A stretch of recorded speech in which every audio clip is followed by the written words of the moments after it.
Crazy. He said he's coming. Counting or not counting dragon violence. We are Jace Targaryen. On today's episode, we go deeper into the troubles plaguing Westeros and the horrific violence in Westeros right now. I'm gonna say America. Nobody care about America right now. Right? Boy, run that shit. I'm gonna do it again. Hold on. No, that was good. We carry the dragon's flame. That's what I'm saying. She fucked it up when I saying we carry the dragon. I thought he was gonna get. We are Jace Targaryen. We are Jace Carry Targaryen. the dragon's flame. Carry the dragon's Now, flame. run that damn song. Cinestro called the cast. It's your weekly gold mine. Stay tuned in. Stay tuned in. They got the beats, got those comic spins. I stay tuned in. Stay tuned. I thought you were gonna restart the intro throughout that. You don't need No. to. You don't need to. You know how hard I cooked that shit fire, just like this episode's about to be. Welcome back, knaves and trollops, back to another episode of the greatest podcast of all time. You know what the fuck it is. You know who it is. Cinestro Core back, baby. We're here to talk about something that has been on my mind for the last 6 hours. Just the tragedy that befell one of our great leaders in Westeros. But before we get into that, let's bring the news real quick. We're still working on a news theme song. Cinestro Anybody News Corner. Lob that shit over. Here on this week's Cinestro News Corner, first of all, happy Juneteenth. I know it's not Juneteenth, it's June 22nd, but whenever we were going to record this episode, Juneteenth had already passed. It was So, Juneteenth. Every day is a black Juneteenth. holiday. That's right. Yes, thank you. For me, every day is Juneteenth. If you don't Sure. acknowledge Juneteenth, What an I know ally. what you are, and I know where you are on January 6th.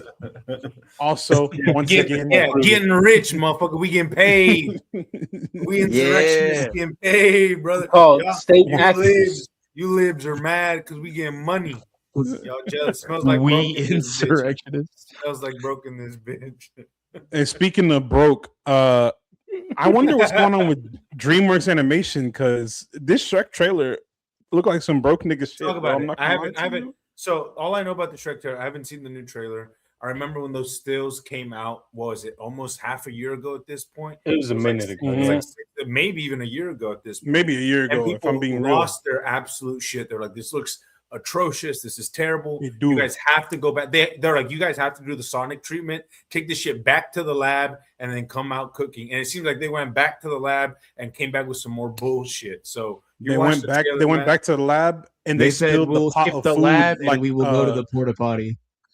Yeah. This shit. So- This shit a dumpster fire. 2 words. This is what you need to know. 2 words. Dominican ogres, bro. That's all you need to know. Dímelo, dímelo. Dímelo. Nunca. Verde nunca. Verde nunca. Verde. I know green. Yo I no- know green. Yo no verde. Yo Ay, no, Dominica, yo no no, verde. Ay, yo no. Dominican. Yo no verde. Yo Dominican. You know ogre, mommy. You know ogre, mommy. No. So tell us why. But no, for real, it's so Okay. the animation style. One thing about DreamWorks Animation, like they have been at the forefront of the animation game for years. A lot their movies are I don't know basically about Teflon. forefront. They just make money. Nah, them shit's good, bro. This shit look nice. You know what I'm saying? It's literally Pixar and DreamWorks going blow for blow until this point. The Last Wish looks incredible. Yeah, but Fuck it, they dog. went to That's- whatever they did What's with the that first movie? that animation style. They said They that did shit was the cool. That shit was good. they did the Spider-Verse that. method of animating on twos. Hi, professional cartooner and autistic male, Adriel Harrison speaking. Resident They did bisexual, the resident animation technique of animating on twos instead of one, so it gives that really staggered kind of like paper cut stop motion vibe to Mhm. things. And I think another thing that's fucking it up I know what is that means. I think Yeah. another thing after looking at the trailers, for the trailer for Shrek 5, I was so confused because I didn't even know a trailer had dropped. I had heard nothing about this, so I was like, okay, let me give it a little look see.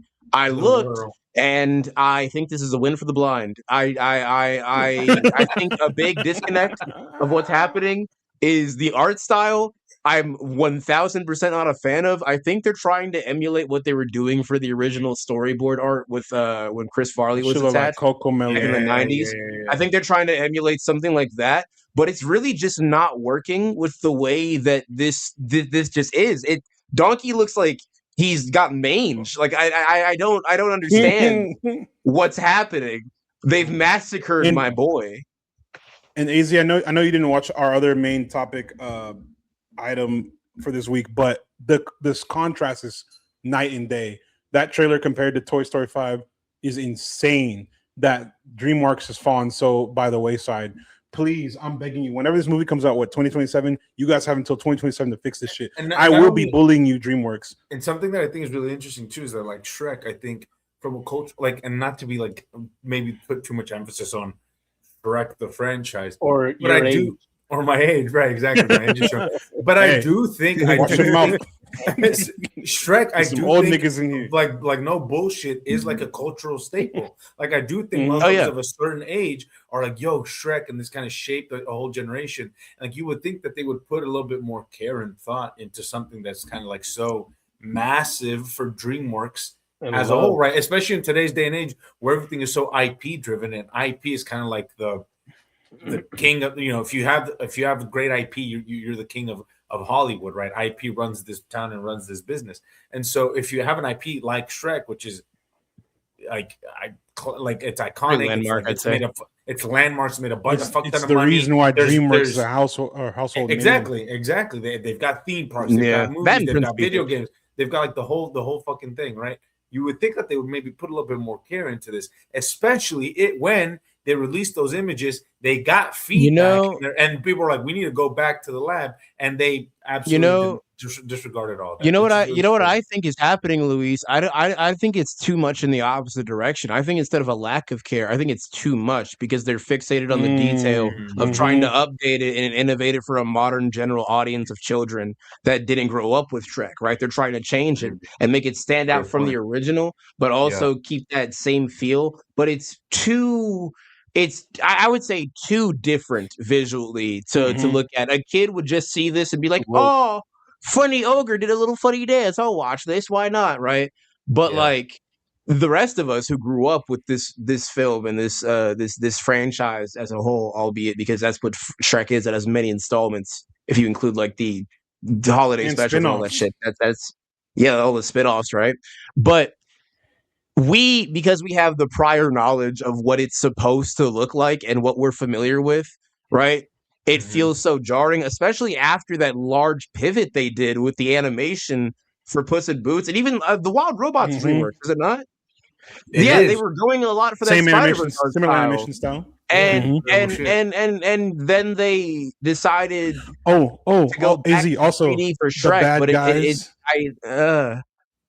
the bad guys also more of like it has a Spider-Verse / like, but it's still DreamWorks, like, is what he's saying. But it's still DreamWorks, and Kung that's Fu very Panda 4, 5, 6 or whatever the fuck it's on now. How to Train Your Dragon 7. Yeah, a lot of the character poses and movements, they feel odd, mostly I think just because the models are so different from what I'm used to. Now this isn't indicative of the overall quality of the film because of course we don't know, it's not out for another year. I know, right? But off of at least off of first impressions of what I'm willing to say, this doesn't look promising. And also the more cake than a bakery joke. My boy Gingy. Yeah, bro. I like that. I kind of gingerbread man. Mongo did not die for this. That got to my soul, dude. I did not care for it. Bakery. Damn, did I write this bitch? What happened? The other joke though. The fuel of nightmares that is like the models aside, how do we feel about the trailer overall? Like visuals aside, like does it seem fun? Does it seem like you kind of know where the story's going? It's hard to get past it's hard to get past the visuals. White? Oh no, you remember when people were complaining about that? Yeah. They're like, what do they look? They're too Dominican. Dominican, bro. Dominican. They look Dominican. Hold on. No, bro. When the first go look up the there was like a little subsection of you know who. They were like, why do they look black? What is Shrek? Why do they Those look people. black? Since when is Oh. Shrek black? Like that. Since when is this animated character black? Why is this cartoon? I think So I don't- Oh, Well, and then okay, because well, Zendaya isn't Zendaya voicing one of their daughters? They also Zendaya is in Yeah. this. Mhm. I've only seen one Black Scotsman. Okay, so I'm never going to beating put the this. in everything allegations. I'm going to put this in the group chat. So I paused the trailer on a still frame of Shrek, and it's very upsetting. I really don't like this art terrible. style because it's too detailed. It's far It's too terrible, detailed, but bro. also too smooth at the same time. Is that what it He is? looks so Did Mike human. come back for it? It's like uncanny. Big Mike. I feel Mhm. like it's gonna come for me in my dreams. Like I don't. Of course it's Big I don't Mike. like There's it. nobody It looks else like who the can do it looks like that. those Shrek is love, Shrek is life memes from He looks like forever Tiny ago. Looks Lester, like the actor something for that was Debo. tasty in the back rooms. In the back No, he rooms, genuinely. Gary's mod game. Yeah, Yeah, that, this- that big ass This space that's following you around. legitimately. Yeah, where you The jump pirate It Clark looks like. type shit. I hate to Anyway. harp on the black thing, but it does. It look like Charles Barkley. It does. That does that's profoundly upset me. crazy. That's Yeah, crazy. let the record say- No, Shaq. When- Remember, say that. remember that I did joke not where use those words. remember that joke where Shaq is like, When an who do I organ's look like? banging on you. No, When an no, no. organ's banging on When you. that clip wherever Shaq's like, and who do I look like? And then Charles is like, Shrek. And everybody laughs loud as fuck. The crew laughs. And Shaq takes his glasses off and he looks at the crew. Like, who said that? he goes. Anyways, He is a look, pair of glasses and a suit away from being next to Yeah. Skip Bayless. If you're not wrong. anyways, we'll see what this movie Yep. is. I'll watch the trailer just to kind of see what it looks like. Still images is one thing. The actual character models and motion is a completely different thing. I like the first 4 movies. I think The some of third them one's are the better. weakest one. I think some of them are better than others. Yeah, I think the first 2 are fucking bangers. I The think second one might be certified better piece than the of first. history. It might be a The masterpiece. yeah. fourth one to Deadass, me is it's the like a third one because certified it's so classic. fucking good. The fourth one's amazing. What's the third We one? just act like the third one didn't happen. The Shrek third the one where is the one Justin with King Timberlake I was Arthur. so plays young King when it Arthur. came out that I don't remember which one is which. It's like and I- Lancelot. You like the one with the fairy Shrek godmother and Prince Charming. I yeah, that I was the always second remember Is that the one where he's I like, always remember "It's not Shrek wrong," 4 because or some like shit like that. That's the one where Okay. remember Yeah. the DVD extra where they were having the American Idol Okay, Yeah, okay. far, far away Yeah. idol. Yeah, I knew the hero dude. song. Okay, Yeah. that one bangs. That one bangs. Yeah, banger. But yeah, Hey, speaking of These boots are sequels, made for walking. speaking of sequels, there's a sequel that is near and dear to our hearts. That is some updates have been blessed. We've been blessed with some updates as far as casting for this following movie. Matt Reeves back Ooh, at it bless again us, in the Matt. lab, cooking with some Oh my absolute God. grease, Matt Reeves? some absolute fucking grease. My goat. The Batman 2 comes out in 2027. Knock on wood. We'll see. Hey, disclaimer: Matt Reeves, take your time. I want this to be good again. No, yeah, we but did not the too first- much. You've Take your taken time. enough But time. not too Matt much. Reeves, you're a grown man. It shouldn't take 5 Okay, years well, for a script. No, genuinely. This is your Okay, job. look. You do this I for am money, you get paid. I am a firm believer. Look, one of our topics that we're talking about today did take a while to come back as well, and I think it was well worth it. And that's just TV. So if he's trying to come back with the movie in a big way, He because ain't the making, Batman is he ain't a making huge TV, shift. brother. He's not He ain't writing making 8 hours TV, worth brother. of material. But that's true. That is true. Well, But the Batman itself the is a focus of large this pivot for the update- Batman IP and the cinematic debut of the Batman. So ideally, you would want to take your time because there's not only an extensive mythos for Batman, you also have to make your film stand out enough to where even when they have the DCU or whatever the fuck James Gunn's is actually debut The in Goonverse. thousands of years from now when the sun has exploded, right? When that Batman finally shows up, you want to still have your Batman in the same conversation of That's what people it'll be being like, called I when mean, I James join Gunn the did universe. good. Yeah, Gooniverse. Luis's Batman. Gooniverse. Just me jerking, fucking all the characters. All the Jesus. guys. Speaking And of then additional characters, Batman All the- fashion. oh yeah, speaking of characters, But Speaking of who characters, they added? Who they added? Um, Who they got? Who we got? my king, obviously Sebastian Stan, Mm-hmm. elite talent in Hollywood right now. Probably one of the Allegedly best working playing- actors. allegedly playing. Harvey Dent.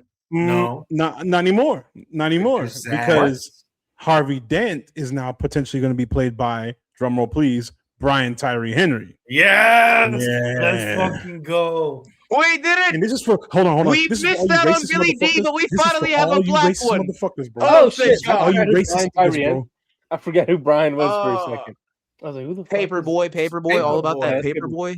Matt, Come say on. what you're gonna Come say. on, Say what son. you're gonna say, I Matt. was gonna say this for all you racist motherfuckers. So I saw on Reddit, Twitter, wherever the fuck you were talking about some. Oh, Harvey Dent can't be black. Harvey Dent can't be black. Suck my black ass. Suck my balls. Suck the gooch. All of it. Gargle Everything, bro. Fuck you. There's Suck my nothing. leg, ma. What does Harvey Dent's race have to do with Harvey Dent's? He's a fucking DA who is a criminal mastermind after a horrific accident. What you saying? Also, I want to point this out. In Batman Unburied, Batman himself is not only played by a black man, but Harvey Dent is also played by a black man, and it is an immaculate performance. And that's just an Yeah, but audio these drama. people don't Can you fucking know what imagine they're what talking happens if about. we bring that black excellence to a character like Harvey Dent on screen But by also the it's like- talented Hello. Brian Tyree It's Henry, like- one of it's my like- many backup husbands? Like, come on. A black Come man on. has already played Harvey Dent on screen, so shut the fuck up. Like that's it. It's That's what I'm saying. They're complaining about some Billy shit D. that's already been Williams. done. They're When? crying for what? You already have so many people that harp and pine over the Keaton era of Batman, and they forget that Billy D. Williams, Was Harvey Dent Black And guy. an incredible one. right there. Hey guys, in case y'all It's like they forgot, don't Billy even D watch the media is they black. complain about. Exactly. Yeah, he's very black. He's They Lando just Calrissian. want to be angry. They just want to be angry, and you know what? It's fine. Let them be angry. Let them hate it. They're still gonna be in the movies. They're still gonna be there day one. Complain as you might. I know where your money's going, bitch. I know where you're going, Kyler and whoever the fuck else. Fuck Chad. y'all. Anyways, we're excited for the Batman 2. This casting, I just wanted to drop it on here real quick because we were supposed to talk about it actually last week, I think. But I just want to bring it up because this shit means something to me, man. Brian Tyree Henry, incredible actor. If y'all have not seen Paperboy, please go see my boy Paperboy. He's great in everything, even if the project itself isn't the best. He's always really. He's in good. Atlanta. He's in He's- Eternals. He's also Mhm. one of the best human characters they put in those not shitty, but like decent Godzilla movies from Warner Brothers. He's the And best he's human an- character he's they an have, and the elite human voice- characters are the elite worst parts of them. voice of Oh, he did a great job Megatron as in Megatron. Transformers 1? Yep. Tell us who Sebastian is. Fuck supposed that to be. movie. but he's good in it. D16.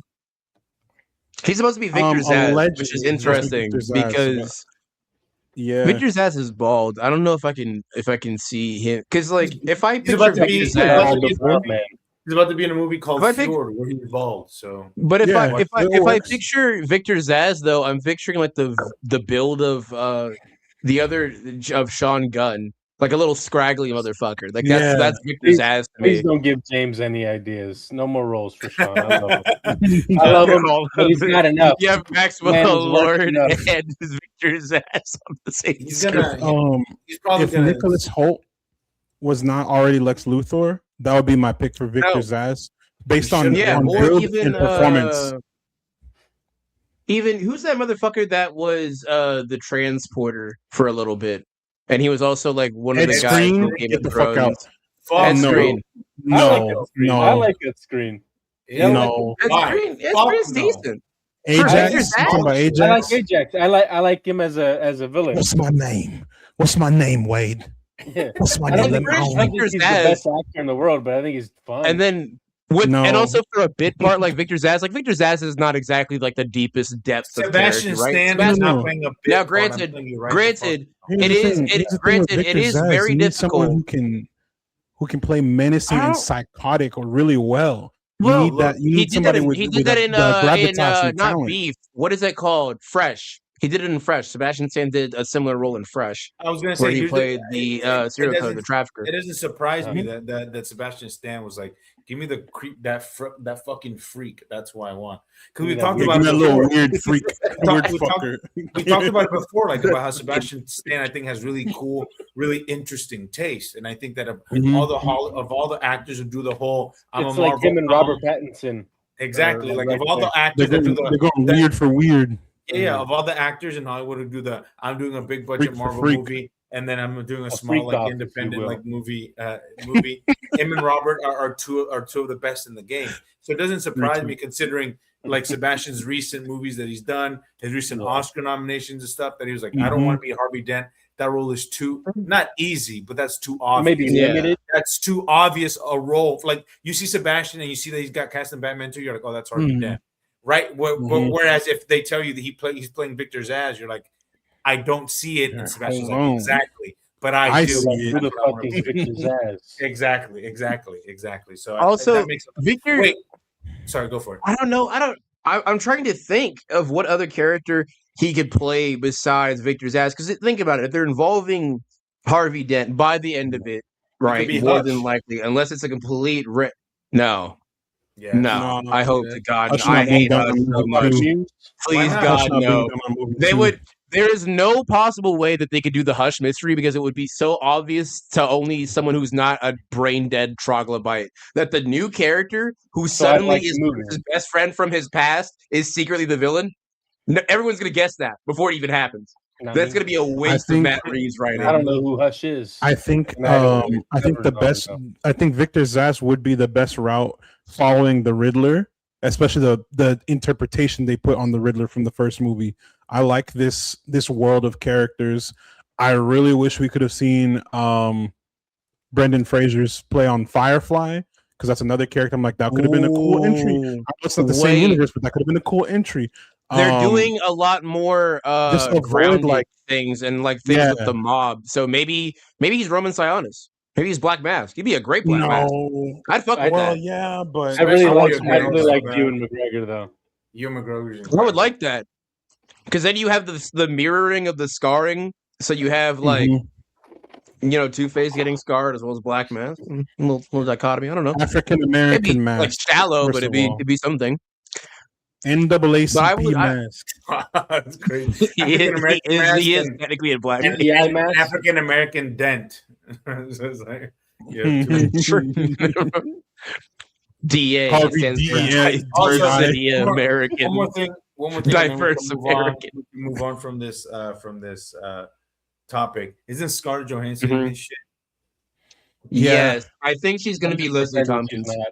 Who's that? Explain. She's supposed Leslie to be Tompkins Phantasm. is essentially like the really. Shut the fuck up. Allegedly. She's not Phantasm. They're not doing that. They're not. No, There's no absolutely the fuck not. There's no Yeah, way. There's she's no not way they're doing Phantasm. I've massive seen Phantasm. chatter. I've seen chatter. I don't believe any of the You've chatter. seen first of all. nonsense But and yeah. babble. You've seen I think more than bullshit. likely I've because seen- she is older. I believe she's somewhat older than Pattinson, just by a little bit. Somewhat. They're about by a the lot same of age. bit. Is she, are they No, about they're the, are about they? the same age, yeah.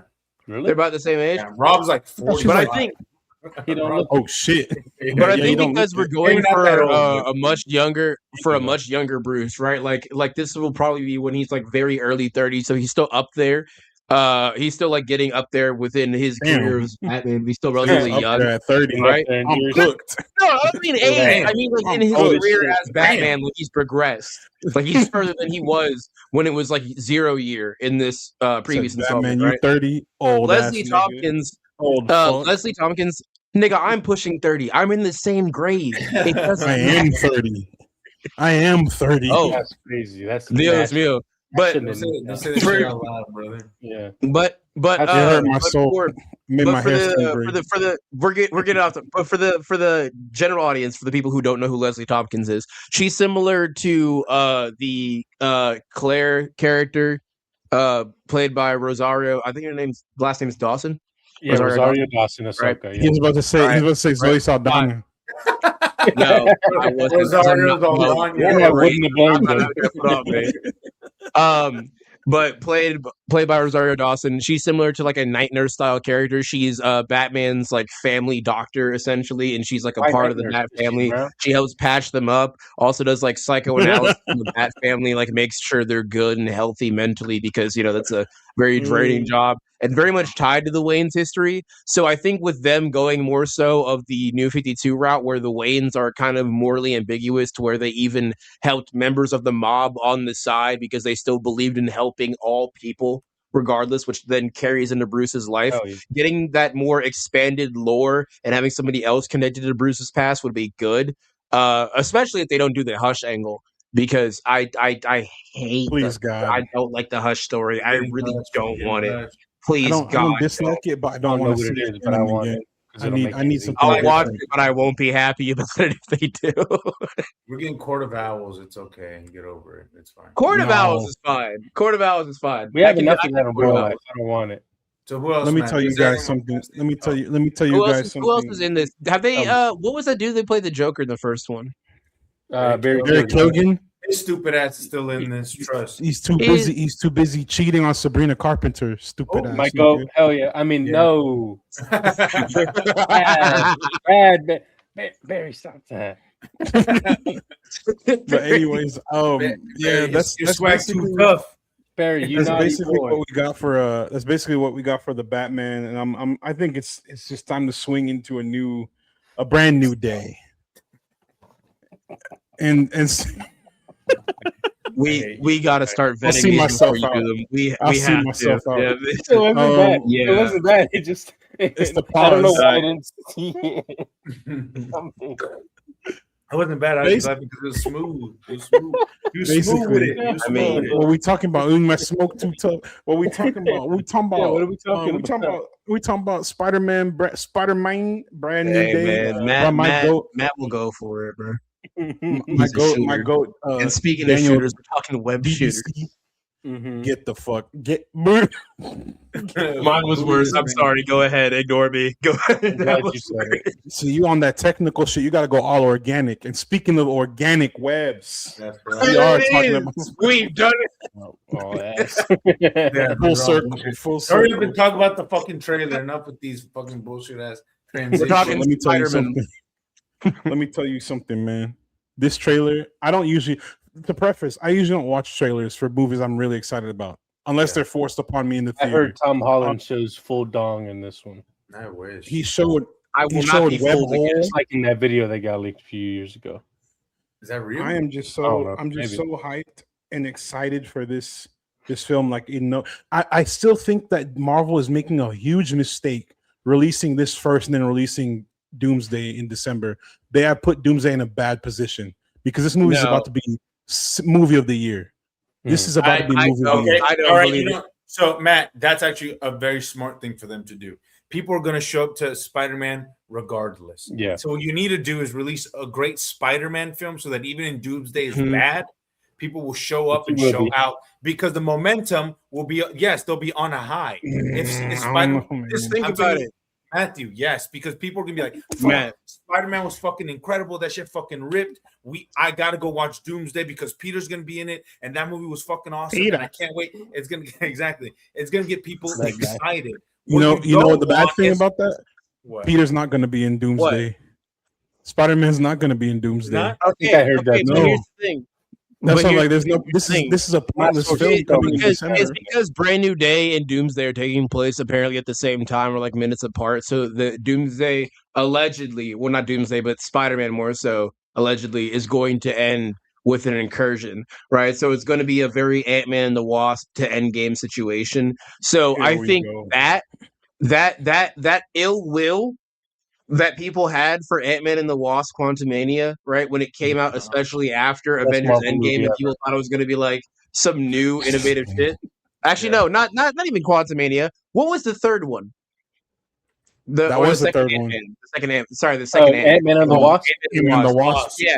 Ant-Man and the Wasp, I think, is going to piss people off. It's going to be an Ant-Man and the Wasp situation because that came out after Infinity War, It'd be which was one of the horrible. most landmark Marvel movies of all time. People saw all the heroes die, and then they saw another Marvel movie was coming out directly after that. So they're like, "Oh shit, this is going to have immense repercussions." And They then did it's just piss like, me no, off. this You're is right. it's like a one shot that could have been like a Disney Plus presentation of where Ant-Man was during the entire film, Literally. and to set up the time It machine. could have just been But still- Michael Pena explaining all the shit.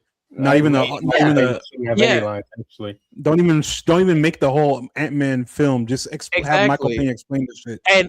And that's why I kind of see what Matt's talking about a little bit more so than anything, because Spider-Man is like a money printer, right? You have Batman, Superman, and money Spider-Man glitch. as the three most famous Literally superheroes of all money time that end in man or just in general. right? You could show a person swinging from building to building to anybody, and they'll be like, "That's Spider-Man," right? He's a very recognizable name. He's a money printer for Marvel. Even though the Spider-Man comics have been bad for damn near a decade at this point, and I say this as a man who up read until this some ultimate fucking trash.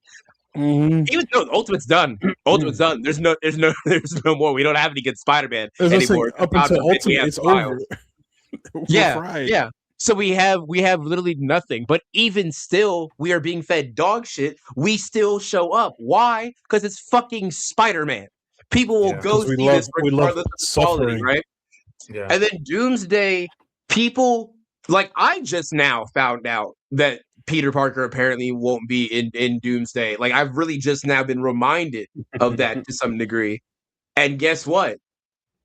I don't think the general audience gives a flying fuck. They see a Marvel logo tacked on after that. They just have that brand recognition. Okay, I enjoyed this thing with the funny red box stamped on it with the spider guy. So I'm going to go to this thing because it has the same red box and it has a metal man. And also they have Robert Downey Jr. because they're like, hey, he was in all those other red boxed movies and they were good. So I'm going to watch that regardless. Do I Marvel think- is in a can't lose position here, I think. He's absolutely right. Is it a good? Is it a smart move? Yes. No. Is it good and will it pay Financially. off? Is up for debate. Like we've talked about this Yes. before. If Doomsday fucked is themselves, bad, bro. Marvel is fucked. Marvel is like absolutely 1000%. 100% done. They have There's to no coming back hard from that. reset If on Secret Wars if they fuck up Doomsday's trash, Doomsday. it's over. But if it's like if Spider-Man is good, AZ is right. He's like Tom Holland's in it. I love Spider-Man. I love Marvel. The MCU's back. Robert Downey Jr. is going to be in Avengers Doomsday. If that movie is like good, people will be like, "We're so fucking back," and then it works. Yeah. It just propels the It gets their MCU foot in the door. forward. Exactly. They're, Yeah, they're in a, so- they're in a hard gamble because right now the way it's looking, like I said, Spider-Man: Brand New Day is not just going to be the best Spider-Man film. This might be the best. I won't say best superhero film, but it's going to be top like 5 Marvel films, and there's some heavy hitters in that category. There's some heavy hitters Will in it that category. finally dethrone the holy trinity, some might say, that is Endgame, Infinity War, and the Winter Soldier? Because I think those are probably the best 3. Those are the 3 best three Marvel movies, Certified best 3 films. comic book movies. Best 3 Marvel movies, not comic book movies. Comic book movies, that would be an extensive. That's a bigger, yeah, that's a Lo- bigger. Logan has We to would be need a up whole there. episode for that. Yeah. Oh yeah, no, it is up there, but we would need a whole. We should actually do that for an episode. Best comic Yeah. book movies. Everybody We tune can- in. Tune in. Yeah, yeah. But for Yeah, that's a Brand good New one. Day, the trailer, they just dropped the trailer last week, or was it the week before? Whenever it was before, Very recent. before the World, somewhere when the World Cup was starting, I was watching Brand New Day trailer around there, and like I said, I don't usually watch trailers, but boy, Right. this shit, Yeah, I this had to watch shit this moved me. This shit spoke to This shit me. means and, something to me, like, man. Seeing spoiler alert for those of you who haven't seen the trailer, we see several characters in this. Usually I'm like, okay, we're at the risk of being a cameo fest. Mhm. They do this right. We bring back As Matt far as we Gargan, can tell. Scorpion. As far as we Yeah, can so tell. far, as we can tell from the trailer, they bring back Scorpion. They have Tarantula in the what's it called, the hero montage. Boomerang. Oh shit, who else? There's just so many, and like I think it's being done tactfully.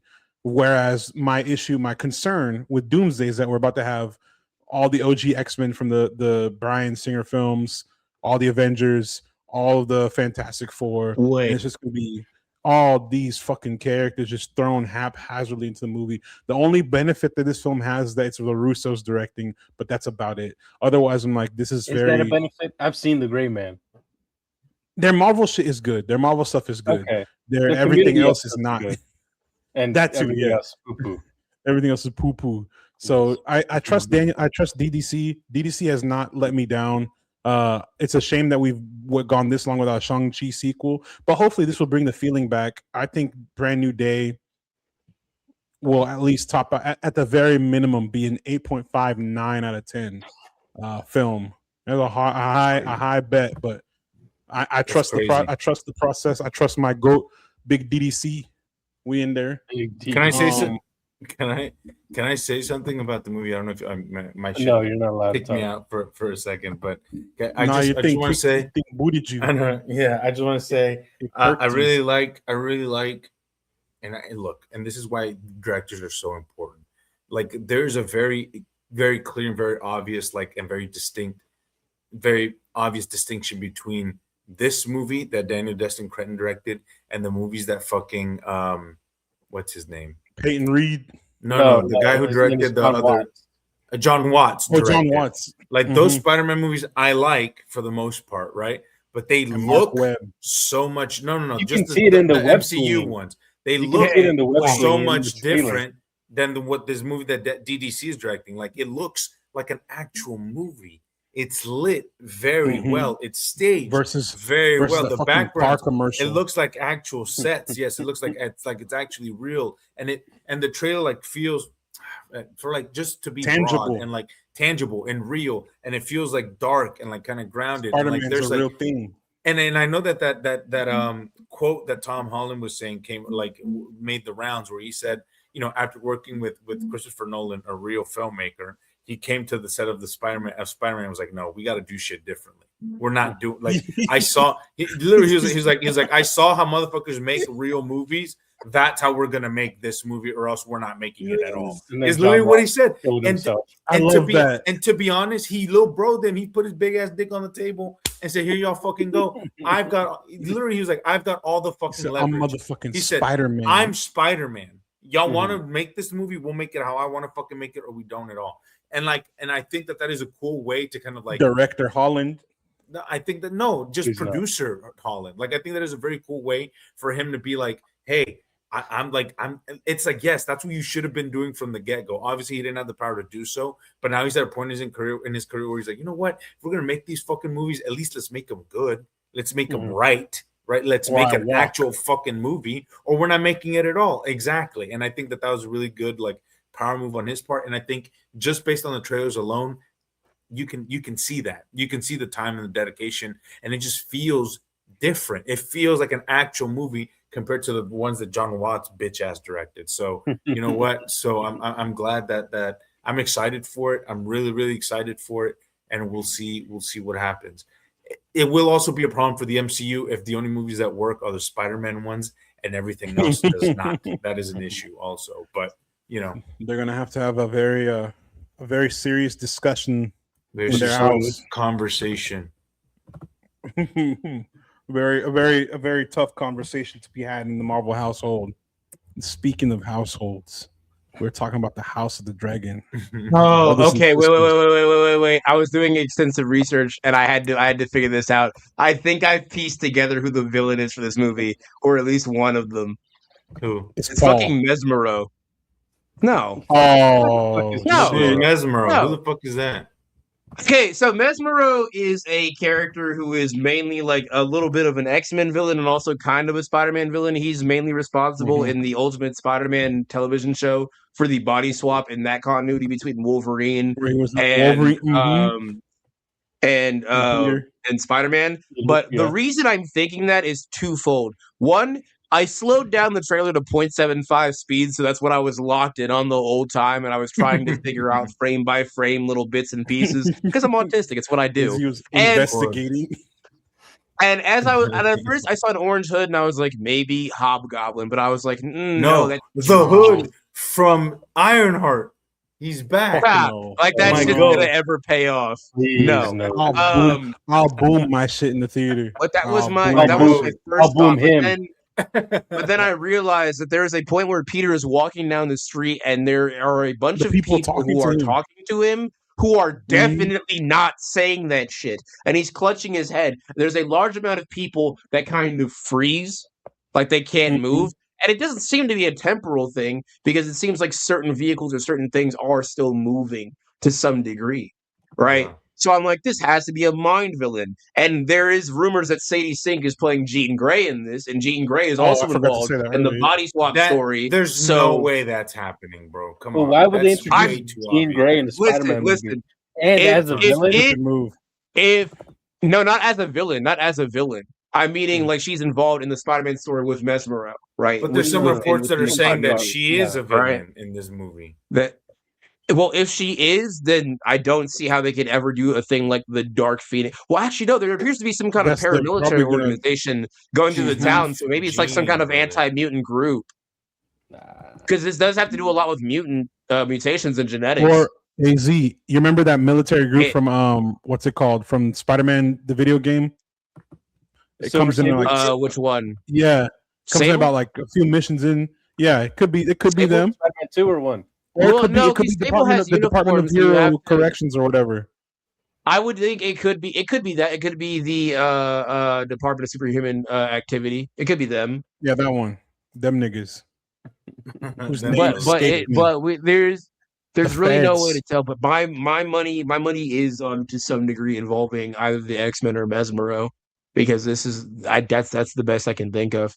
But there's also a lot of power. It could be Jean. Could be Jean. We don't know. Gene. I want to know who Coleman whichever- Domingo is, though. whichever- Or not Coleman Domingo. Whichever Coleman Domingo's playing that pimp. Tremel Tillman. Tremel Tremel Tillman. The Oh, it is wrong Tremel black, Trill- black guy. Tremel- Wrong black guy. Tremel Trillman, my goat. He's Yes. back on it. I really do wonder who he is. You already Has to be know. Norman. He wonders You who the already know. actor is. Yeah, who is Tremel Tillman? Where do I know that I've name seen from? How do I know him? Mission I Impossible. don't know. But well, listen, that's not the first What are name we that I've talking fucked about? up, and it won't be the last. And also, speaking of first of names, we're talking House of the Dragon. It was Oh, specifically you bastard. the House of Targaryen. First You of her bastard. I name, had one lined up. Rhaenyra, the Fucking true bastard. queen of Westeros, is back Everybody stand up after. for my queen. How long has it been since the last season? I had to watch a recap. It's been that long. It's been like, what, 2-3 years? It's been a while. It's been a minute. How long has it been? That- I think it's been had 2 years. They had a recap at the beginning of the episode. I said I don't remember any of this shit. AC was on his phone. He don't remember. I was remember. watching it. I was watching it at work on my lunch break on my phone. I'm not even shitting you. Really? That boy was in the mines watching on House this of the shit. Dragon. You see the level of commitment we have here at the Cinestro Core. That boy was hard at work, slaving Hard. away, Slave. watching hard at work, slaving away, watching, waiting, Send the link. anticipating, congregating. Since we're rhyming words, I don't fucking know. He was doing the shit. He was employed in watching House of the Dragon. And I That's will say, dedication. I say off rip, we give our rating and then our hype for the rest of the season. Okay, I'm down. Mm. I'm down. I'll let y'all go first because I have My hype, my I hype got- is sitting at like a 1 because I don't watch this shit. I'm still waiting on Night of the Seven Kingdoms season 2. Hurry up. And That yeah. shit happening, bro. Can y'all hear me okay? Yeah. yeah. Yeah. Oh, beautiful, beautiful. Okay, Matthew, what are your thoughts on it? My Or what are we gonna say? We're doing our ratings and our rating / hype. My rating for this season premiere, it's a 7.5 and not sorry, 7.5. What the fuck? We do that 5-star shit.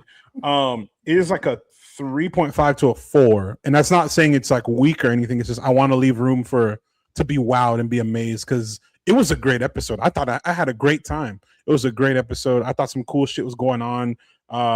Rest in peace to JC, got hit with the bazooka. Rest in peace, my dragon. They got hit with the bazooka. They got my nigga. I got to see the sea snake be the sea snake. That show was hard Yeah. as fuck. Also, his bastard sons were doing cool shit. Shout out Alan, my bald king. One bastard son was doing cool shit. Oh yeah, the other nigga was just in the forest having fucking tea breaks and shit. Go do something. Be useful, Also- little bro. Having hydration breaks like the World Cup. Yeah. literally, The bullshit literally on the hydration. hydration break. But No, I think it's a good start. There's also 8 episodes. We know there's more shit to Yeah. come. There's more stories. There's more storylines that are gonna get wrapped up. We're gonna see what Damon was getting his mind tortured for in Harren Hall. How it leads to this next we phase saw of the Alice story. in this episode. Yes, we did. We saw We that know bitch that. ass witch. Alice. Speaking of Alice, she complete 180 from the beginning of the beginning of this show. I want to see how that gets all wrapped up. And then yeah, it's gonna be good. I think we're gonna have a good time. So I that's my rating. My hype is like a 5. Your hype is a 5. Yeah, I'm hyped. I'm hyped for it. I love this shit. I liked this. I liked parts of this episode. I liked the battle. I thought the battle was really cool. I think seeing, like you said, the sea snake do shit. I think like seeing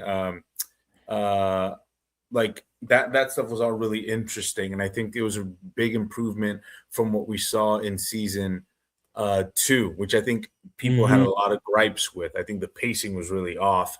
I thought the character stuff was not working, and there wasn't enough action to kind of keep you sustained and interested and engaged. And this is the only time I will say this, and I have ever said this, and I think that it is right.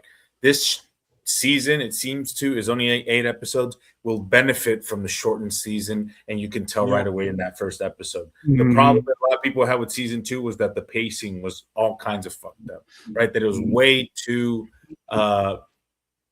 slow, that it just dragged. And season 3, because now we have less episodes, 2 less episodes, Ryan Condal's like, we got to get right to the point, right? And so that seems to really work. That's why this first episode thing was so worked so well, was because we got from boom, boom, boom, point A, point B, point B, point C. And oftentimes that can be detrimental, right? Like the whole Jace Rhaenyra situation. Like I wish we would have had more time with Rhaenyra and seen kind of like her a little bit more. But, and I honestly, this should have been the end to season 2, if we're being completely honest, right? This is how season 2 should have ended. Yes. Season 3 should have started with the next episode. But, you know, instead of doing that bullshit and him making us wait 2 weeks for what we already knew was going to happen. But, you know, I thought it was a great episode. I thought, like I said, I hate that Ryan Condal is adapting this bullshit because, you know, he's not a great writer and he doesn't have a great track record. And I think this show and this lore and this story specifically is too rich for the bullshit that he's interested in. And I just don't think he has a good grasp on the material. And the fact that we have a Night of the Seven Kingdoms to compare this to, I think, and look, the influence of Night of the Seven Kingdoms, because did you see how they tried to add some comedy and some humor and some lightheartedness to this episode? When for the first 2 seasons that was non-existent. It was a show that took itself way too seriously. The Night of the Seven Kingdoms comes along, and people realize, wow, you can balance comedy and drama and humor and action. They didn't know that was an option before. Wonderfully. Exactly. I mean, he basically, they're like, yo, you can give multiple tones. I mean, he basically stole their shit. Know how to laugh and be sad. He stole their shit bar for bar. There's an episode humans have more than one emotion, bro. Taking a shit and they have fart noises. Like that's like it's opening. Yeah, it's literally opening gag. Exactly what happened in that show. Yeah, so you know, I think it's good. I'm not going to get my hopes up. I'm not getting my hopes up because, like I said, Ryan Condal sucks. I do not like him. He's a terrible writer and a horrific showrunner. When fucking George R.R. Martin's like, I don't like this adaptation, we're in trouble, you know. So, but you know, whatever. I like this world. And I like this universe. And I like these characters enough to kind of like watch the rest of the season and see what happens. And yeah, I think it was a good episode. If this episode would have been bad, I probably would have been like, I'm not finishing the season. But it was good. I liked it. And so hopefully, like I said, the condensed season works. And sorry, I'll shut the fuck up. But another example of like the good pacing is that scene where Varys and Aegon are in the carriage after they've escaped King's Landing. Typically in Game of Thrones, or even if in the previous season of the show, that would have been a whole episode, or that would have been 3 episodes of them journeying from King's Landing and just talking, you know. And like I said, Ryan Condal, you'd be like, oh, shut the fuck up, stop talking. But they were just like, they left, they were in that shit for 20 seconds, they get caught. Boom, there you go. Story progresses. We need to learn about those characters, and we move on to the more interesting shit. I'm like, yes. He's understanding how to write, and it's like learning in real time. Exactly. And so it's like, okay, so there's things that are GPT wrote the last season. Don't fucking say that. Don't. Because it's probably true, and it'll piss me off that ChatGPT actually wrote better than an actual human being. But no. So there's true. So there's good things about it. You know, y'all want to talk about the episode a little bit more? Wait, I still got to do his rating. Oh, okay. Yeah. So overall, what I'm factoring into my rating for both like the episode itself and the season going forward is how well does it play into the last season, and I think it does as a premiere, right? Benefit a lot from what a lot of season 2 was regarded as to people as like filler, right? It felt very much like it was just a lot of setup and not a lot of like real stuff truly happening that was of value, and it was just like. Just you wait. We're cooking up something. You can't look at it yet, but it's going to be really cool when you see it, right? Yeah. And that payoff would have had to have been astronomical, especially after like a 2-year wait, which is absurd, right?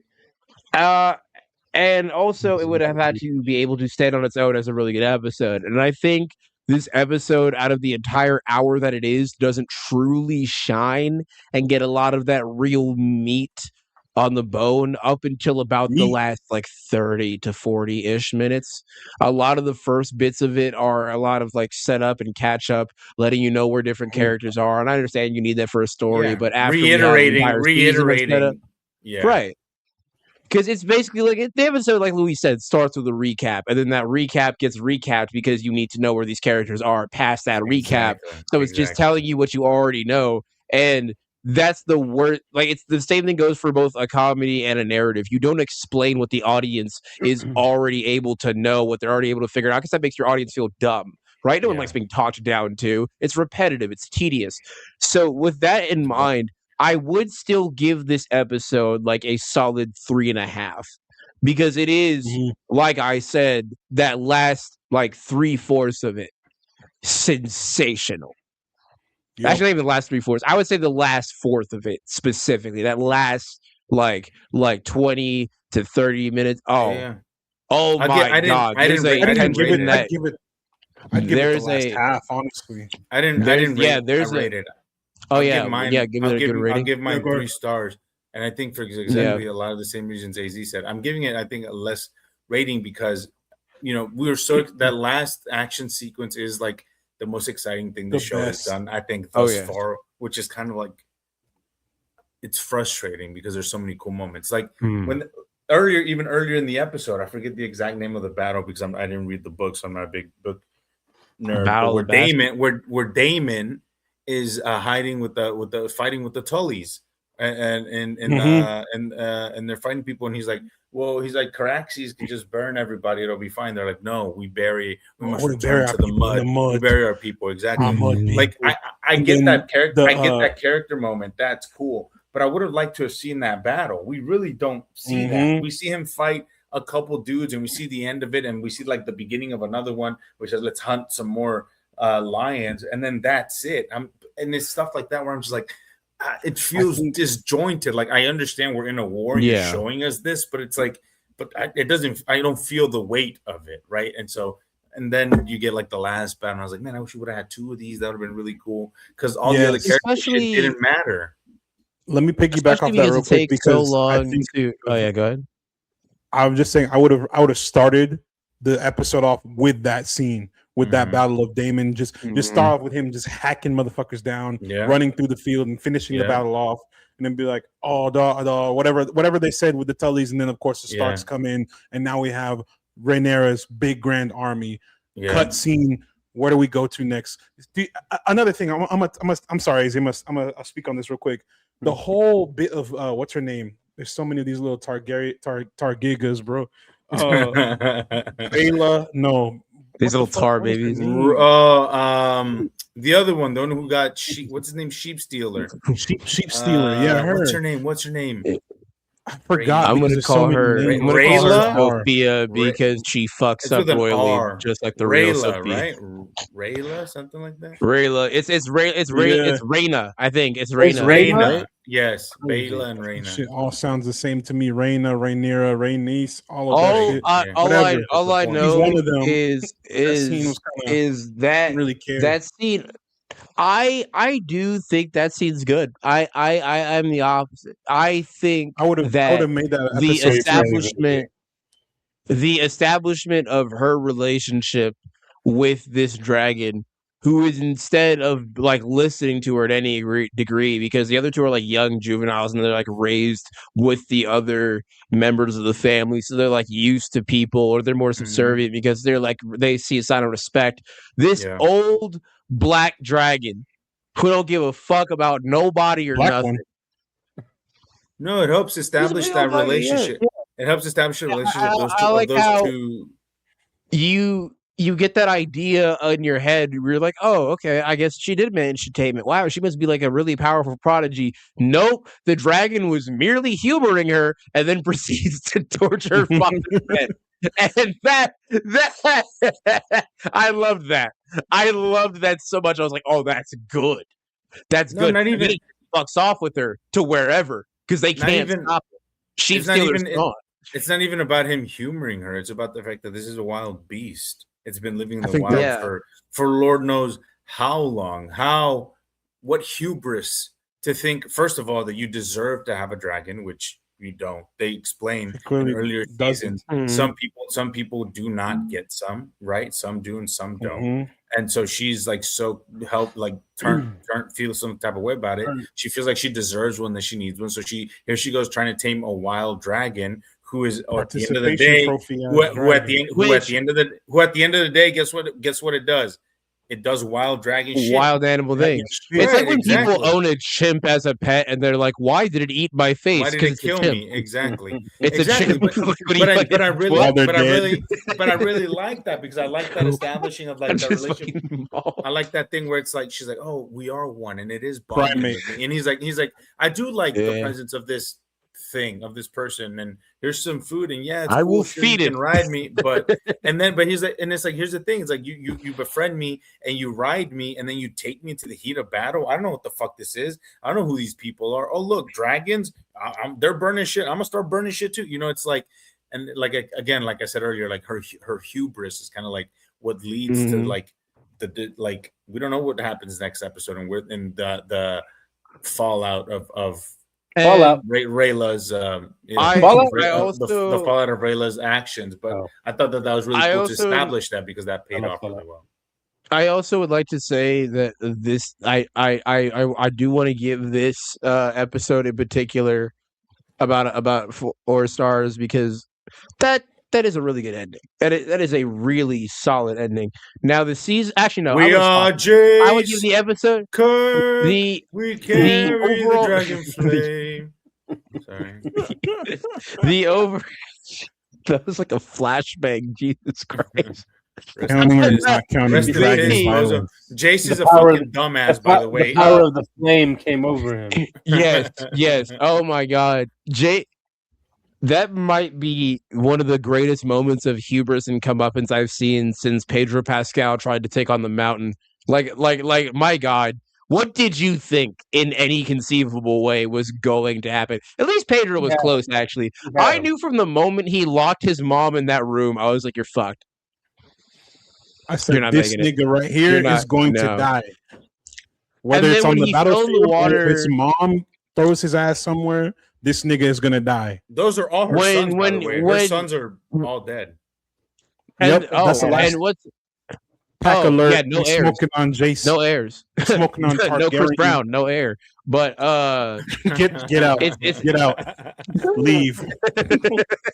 But all that to say, I genuinely thought he was going to survive near the end when he got off of his dragon, and I was like, oh, he's safe. And then he gets like an arrow shot at him, and I'm like, okay, he is on a battlefield, but at least it's just like one guy, right? And then it's just like 30 dudes from the end of Boys in the Hood, and he becomes Ricky. They just light him up, bro. They hit him with that Alonzo, that what's it called? Denzel in Training Day. They fucked his shit right up. By the time he got to the third one, and he was like this, just kind of like twitching and like slowly. I also thought it was a really nice parallel of how like. I also thought of like how it's a nice little parallel of how the dragon sinks to the bottom, but he stays floating there on the top for all to see as he's the last dying gasp. Like the house of the dragon is quite literally, in no depths of the word, in like no like short way to say it, being washed out to sea. It's being wiped out visibly.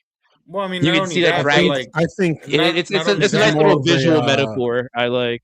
but also the idea feel of like like it's dragon more of a- riders, dying on the good. backs of their dragons, but then they're also where's their dad's name? He was but also dying at sea, like the Yeah, Valerians. in Oh, their father was a Targaryen. Valerian. So dying Valerian, exactly. So dying at sea like their father, but then dying on dragonback like their mother. So there's It's something kind of like it's a nice cool little about that. blend of both worlds. Yeah. Yeah. So what were you gonna say, I man? also think that I was just gonna say this is a Yeah. very obvious, like, oh, they're gonna use this for the reason why Rhaenyra goes ballistic and just torches all the shit. And they've been teasing up that she's like, oh, she's getting to this point. I'm about to raise the fuck out of the Red Keep. We're gonna take over King's Landing, all that shit. I'm getting my throne back by fire, by force. And I think this is now their catalyst. I'm glad we didn't wait 3 episodes to be like, hey, here's That's what I'm this saying. The device. Now- pacing, yes. Also, I also with back to what Luis said about the pacing. I feel like compared to because I've recently watched the original Game of Thrones. I recently sat down actually watched the full thing, and it bangs Except for up season until 8. a certain point. And, we don't talk about it, but We don't discuss outside of We don't that, talk about Bruno. outside of that necrotic tissue that is the 8th season, right? It is still a very Necrotic? well put together. It is still very well put did you together, say? right? And throughout the early seasons, I believe it's the first 4 to 5, you see Daenerys putting together her army and amassing her kingdom slowly but surely. And even though it just happens within the last 20 minutes of an episode, or in the middle for 5 or 6 minutes, and then you focus on what's going on in King's Landing and on the wall with Jon Snow, or what's going on with Arya and the Hound, right? Where it bounces all these different perspectives. You still have that gradual building of Daenerys and her ranks and her establishing her quote unquote banner, her war party as a Targaryen, and it feels earned and it feels well paced. Do you guys feel that same way with Rhaenyra? Because for me, it's not as effective watching her gather her armies and amass everything, especially for 2 reasons. One, it's been so long since the last season, for one. And for 2, we're not seeing many of the battles. We're seeing a lot of one-on-one skirmishes or the aftermaths and subterfuges, but we're not seeing outside of what we saw in this episode, where they're really learning from the mistakes of the 2nd season by showing us these not even big grandiose battles, but really showing us the fucking battle instead of just being this had happened at one point and now we're going to find this ally, right? It feels like on that. they're trying to retread that ground that they established and that energy they had with Daenerys in the previous show. And I feel like it's not as effectively done with Rhaenyra, personally. That's just me. What do you guys think? I can see that, and I think that comes down to writing, like Luis was explaining earlier. One of the things that I liked a lot about Night of the Seven Kingdoms is the fact that it was written so well. The battles that we got were not just one and done. There was an overarching theme, this guy's a fucking knight. Knights are supposed to be doing all types of knightly shit. We need to see more of that. This is a show about dragons and queens and plundering rival kingdoms and trying to stake your claim to the throne. We didn't get a lot of that in season 2, and I feel like they're trying to, okay, look, we fucked up. We got to write this shit a little bit better. That's why, to me, it feels like, while I understand what her motivations are, her methods, and all that stuff, it feels like we're kind of getting speed running this shit towards the end now. You know what I mean? We should have taken all of season 2 to be hey, she's gathering her armies. She was though. That is literally what season 2 was about. Yeah, no, why she sent Daemon to the. Let me finish my thought. Okay, yes, she's gathering her armies, but let's get into the actual battles of this story. We shouldn't be waiting until the end of your series, the end of your show, to be okay, cool. Now that she has all the armies, now we took 8 episodes to do this shit. Let's throw a bunch of random ass battles and then be done. No, I want proper, I want a proper plot to be played out to me. I shouldn't have to. The thing I liked about season 1 is that we were balls to the wall for I won't say all the season, but for a lot of the scenes in the season when they were showing the fights, showing all the shit going on. This is what Game of Thrones. This is the essence of Game of Thrones. We got to season 2 and then we got fucking Euphoria or whatever in terms of writing. So I'm hoping that this is going to be a course correct. Again, this is the first episode. we'll see. We'll see what episode 2 brings. So I think that's the real kicker for me. If we can stay on board past the first episode, we won't. But again, it's all down to. I'm telling you right now, it's not gonna because it's Ryan. I was gonna say it's all comes down to writing, bro. If the writing is I dog do have shit, a little bit more we won't faith. He's I feel like they do Oh, have no. a chance equally in either direction to shit the bed or hit it out of the park. They have an equal chance now, probably more than they've had Shit since out the of the first park. season, I would say, because They do that doing- first episode, right? also Of the this doo-doo. season, compare that to like how you said this might be like this is the last season, correct? No, Or is there's it one there more. is there There's another one four. after this? There's gonna There's be one four, more, right? But the way that this Oh. feels like it's getting towards like an actual conclusion, right? This is an extreme, but compare that to the premiere of The Boys' final season. And how many characters died, how many action sequences there were, how much shit happened, right? But it still felt like nothing happened and it felt rushed. This, I feel like, had enough pivotal characters die in a way that progresses the plot forward that I'm actually intrigued in following. It didn't feel like it was just being like going for the sake of shock value, right? It was really driving home in no sense of the word how tragic the world of Westeros is, how unforgiving it is, no matter what sense of status and importance you have. Because, like, for instance, everybody in this, at least to some facet through their own perception, is the hero of their story. They're doing something for a good reason. They're the good guy, right? But the road to hell is paved with good intentions. For instance, right? You have what's his name? Is it Aegon? The one that's like a burnt fucking chicken nugget. What is his thing? Aegon. There's like 80 of them. Aegon. Yeah. Right. Now, as someone who doesn't does- watch the show, can I quickly interject? Yeah. Yeah, Is sure. that the same egg from Night of Seven Kingdoms? He's also named Aegon, but no, it's a different. Yeah, yeah, Is it's it named different after guy. or it's a family before? name. What Who's happened? named He's who? after. Okay. Egg is after Yeah. these Aegons. Okay. Yeah. Yeah, yeah. He's Aegon's. But He's Aegon. but hard-boiled Aegon aside, right? Like you have him who Hard-boiled entered Fried Aegon. you have him who entered the kingship in order to be able to like live up to his family's legacy and also to amass the power, right? Then you have like his brother who's doing all this subterfuge and shit to lead King's Landing into like a future that he believes that he's entitled to because you know Loki Aemond variant. is a horrible man, a horrible Loki variant, right? You have Matt Smith, who is willing to go as far as to tongue punch the back of his niece's throat in order to get power. But he's like, I will be able to get what's rightfully mine. You have all these people doing these like underhanded things for what they feel is like their good method, right? Even Jace locking his mother in the fucking war room, which is the worst idea he could have chosen and riding into battle. They couldn't have foreseen that Rayla was going to come over here as Sheep Stealer and just torch everything on this giant wild dragon that she shouldn't even be able to be near, let alone be riding into battle, right? Every single person tried to do a good thing or what they thought was right, and they just fucked it. They just got karma in the worst way possible. Jace got Swiss cheese. They're down a dragon now, right? They've lost one of the princesses because she's God knows where the fuck. The Snake King's entire fucking landing is gone. He's possibly drowned in the river. We don't know what happened to him. The armies are scattered all over the fucking place. There's so much going on. The Snake I just King, the Sea realized. King, the Sea Snake, Sea whatever the snake. fuck Yeah, his sea name snake. is. Put some Whatever respect type on of Corlys reptilian ocean. Velaryon. That nigga looks like Leroy from Tekken. I don't care. Snake. Look, the Snake. point is, Disrespect.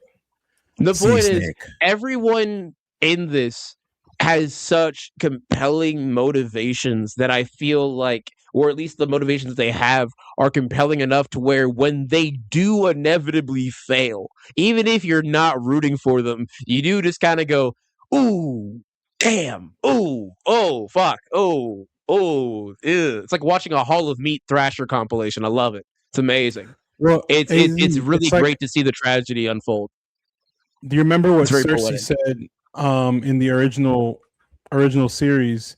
She said something along the Mhm. lines of, "When you play the Game of Thrones, you win or die." Yeah. There is no middle ground. There's a pre-Game of Thrones storyline, but it's still the same universe. Everyone's playing. Yeah, everyone has their motivations. Everyone has their reasonings. Everyone's playing the same game. The result is the same no matter what. You're gonna win or die, and we have a horde of characters. We have enough episodes to kill them all off if we want to. Yeah. That's just the way the story goes. That's one thing I want to do. I want to read the books once all these stories, this series wraps up. I want to read the books and just see where what went well, where everything divulges wrong, what could have been written differently. That's what I'm doing with The Boys right now. Unfortunately, against my better judgment, I'm reading The Boys comic just to see what they fucked up. So I want to do the same thing with Game of Thrones and what's it called? House of Ice and Fire. I think I want to highlight some performances real quick. Emma Darcy, I've been saying this, love them. Especially the last two seasons. I know it's the first episode, so I don't have much to go on, but the last two seasons were fantastic. Olivia Cook, fantastic. Oh boy, I don't want to butcher names. My boy Fabian Frankel is Kristen Cole. This man up. I think it's Steve Toussaint. Tough. Yeah, Steve Toussaint. He's so fucking good. Hey, who and is of course it that our favorite Matt Smith. Oh, she was crazy, bro. Who? What is the name of that? What is the name of that actor? What is their name? Who plays the bitch fist? The bitch fist. The bitch fist. Thorin, I think is their name. Yeah, I know who you're talking about. Yeah. The pirate queen. Admiral Sharako Lohar. Lohar, that was Lohar. Yeah, I'm sad to see Lohar go, but like Deborah Ann Woll, is giving what's her name, Laufey. Yep. This is straight up Viking shit. That whole sequence was crazy. Deborah Ann Woll is doing what I can only describe. What I can only describe is like a fucking masterclass because I can't have shit. What? I can't have shit. He's had some bad news. Who never gonna fail me? Deborah Ann Woll's a Zionist, but anyways. That explains why she was so good at killing. But that aside, her horrible political opinions aside, the character is good. I like the character because as much as I was kind of needing the recap, and then I was annoyed with the tedium of the recap that was after the recap because we need to know where these characters are. Mm-hmm. I did not forget her for even a moment because she is the best. And also the name The Bitch Fist. She's so badass, bro. Is such a badass name for a... Huh? That's the name of her ship, The Bitch Fist. And that's also her title. Oh, really? I thought the name because she's the most fearsome fighter on the Seven Seas, and she's a woman commanding all those dudes. That's just the boat's name. Yeah, The Bitch Fist. Oh my god, I thought that was her title. I really thought it was her title. Because I was going to say her name is Admiral. She got bodied by a fucking. She got bodied by a bastard. By a bastard. So she okay. To be fair, it's like the Furious, right? Those kids were only able to take out those guys because they were weakened, and that she had been fighting that dude for a while, and also then was concussed and drowned. Don't make excuses. Don't make excuses. Don't make excuses. Not my goat. My goat. My goat. She took her ass out. I also really like how she talks to that Lannister, where she's like, "How heavy are you in that armor?" And then just pushes him overboard. Yeah, he's awesome. Masterclass. Fuck the Lannister. Yeah, he looked like the dude. He looked like what's his name? It looks like what Tyler Hubbard from fucking Florida Georgia Line threw him over the side of the boat. He looks like tall Tyrion. I'm gonna say he's a tall Tyrion Lannister. All the Lannister men I think that have beards for some reason look like Christopher Lee, but like drawn from memory. But my memory is not super good. Like varying stages of Christopher Lee. You try to draw them while blind. Good episode. We'll cover this episode, then the mid-season point, and then the finale, just because it'll be hard to keep up week by week. Oh, by the way, speaking of mid, we're talking Toy Story, or at least allegedly. I hear it's not mid. I haven't seen it. I didn't have time to. So these bros over here to convince me to watch. You watched it? You like cartoons? This is an animation lover. Alleged animation lover. Here's the thing. Here's the thing. I'm a lover of animation, but I'm also a lover of two things. One, I have worked every single day the past 2 weeks. I've been fucking exhausted. I had enough time to see either Furious or Toy Story, and I chose Furious, and Furious is much more worth it than Toy Story. You don't know that. I've seen both. That's not true. All right. And then secondly, I don't see in Toy Story, I guess, what other people see in it, because there's other Pixar movies that I view as better than Toy Story, right? Like The Incredibles. The Incredibles is worse than Toy Story. Hold on, bro. Fucking it's worse than Toy Story? Serious. Incredibles is better. It's less than Toy Story. What are we talking about? Toy Story clears Incredibles. That's what we're saying? It doesn't. Yes. No, that's actually no. That's me. That is factual. Hold on. Here's why. Bro. Go for it. Toy Story is Pixar's money glitch franchise. There are 5 of them shits for a reason. There's 5 of them bitches for a reason. How many Incredibles? You know why? Family's gonna bring their kids. There's 2. Ooh. How many Michael Giacchinos are responsible for Toy Story? Oh, what's that? 0? I thought so. What the fuck? You got a friend in me is more iconic. We got Randy Newman. Michael Giacchino's doing for the Incredibles, brother. But that's because they need to bring real talent in order to. Toy Story is there is a reason there are 5 Toy Stories. There's a reason there are 5 Toy Stories, and that is because they could just make that shit over and over and over again. This isn't arguing our favorite Pixar movie pod. This is convince me to watch this dog shit.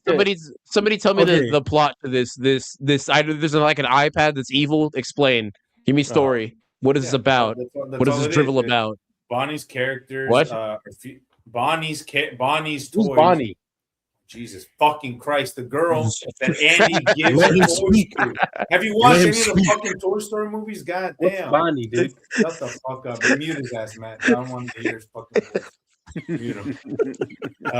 So Bonnie's toys are feeling sidelined because she got something called a lily pad, which is like a stand-in for an iPad, right? Or like the leapfrog. The leapfrog shit, yeah. And it's about basically how technology has now become like the number one like toy child pacifier.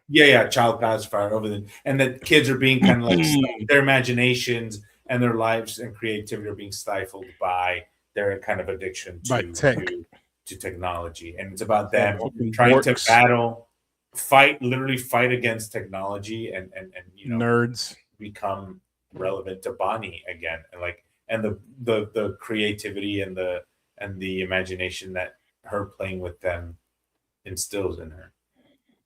Yeah, and it's basically all it is. It's a pretty simple premise, but I think it's pretty genius in its execution, right? Because it's very well done. It's a very real thing, right? And we hear about it all the time. Generations are getting dumber and dumber. The literacy rate is dropping, and that is due to things like screen addiction and AI, and generations are becoming dumber because they're becoming more and more addicted to their screens. They're reading less, they're playing less, they're being less creative and less kind of using their imaginations a lot less. So that's a very real thing. And I just think that being able to channel those ideas and those anxieties through the lens of a Toy Story movie is a very good way and a very smart way to handle that topic. It's not preachy. It's not like technology is evil, it's not like tech is bad. It's not like tech is bad, tech is so bad, but it's like, kids can find goodness and positivity in playing and being creative and having limits to screen time and stuff like that. Ultimately even Lily Pad becomes spoiler alert or whatever, but it's like, whoa, dude.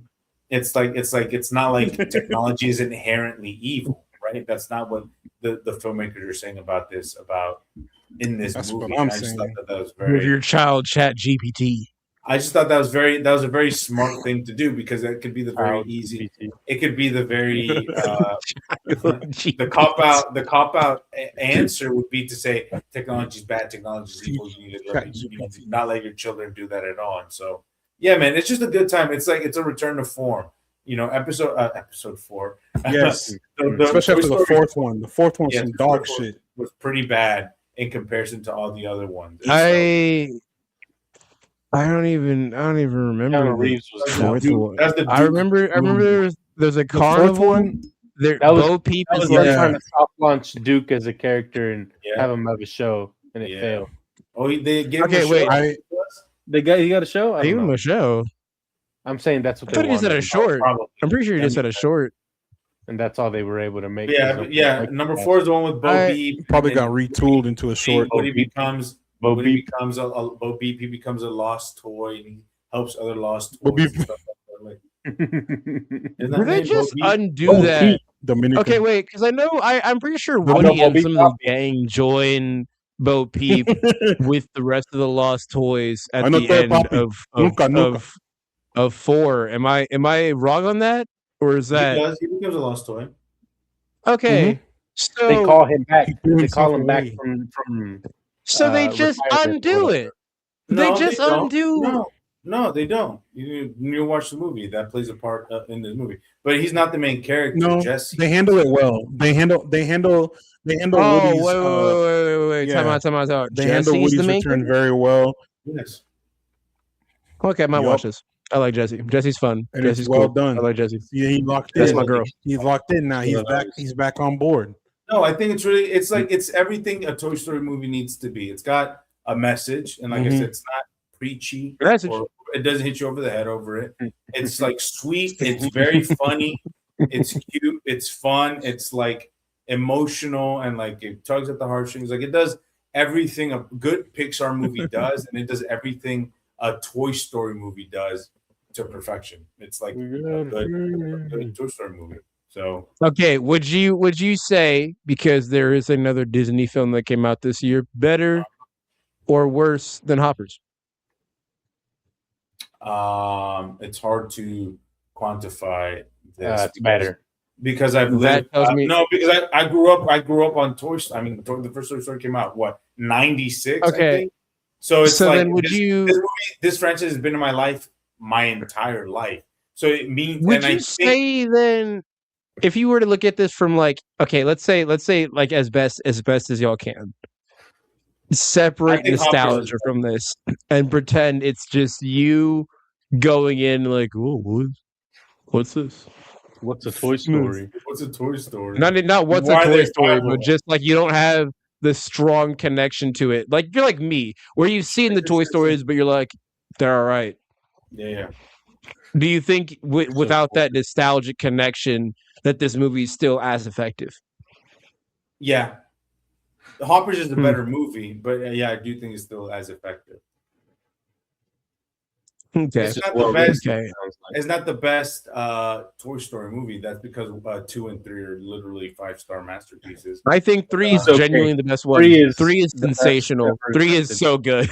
No, 2 is a masterpiece, and 3 Not so hugging bear. Luis. 1 and 2 blend together in my mind for me because there's parts of 2 that I think are in 1 and vice versa. No, right? Every best part that you imagine is from the second one.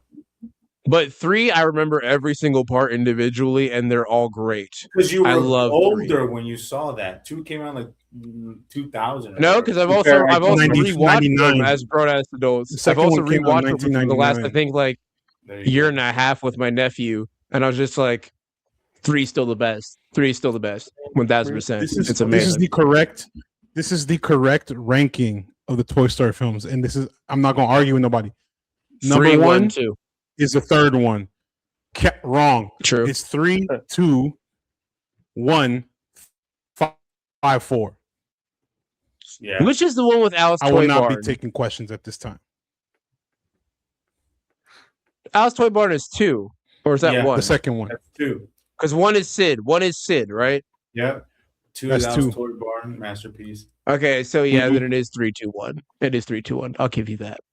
It's 2, 3, 1. Now, whether or not Because the third one, 5 is the above third 4, I'll one see should have been the myself end personally. of this franchise.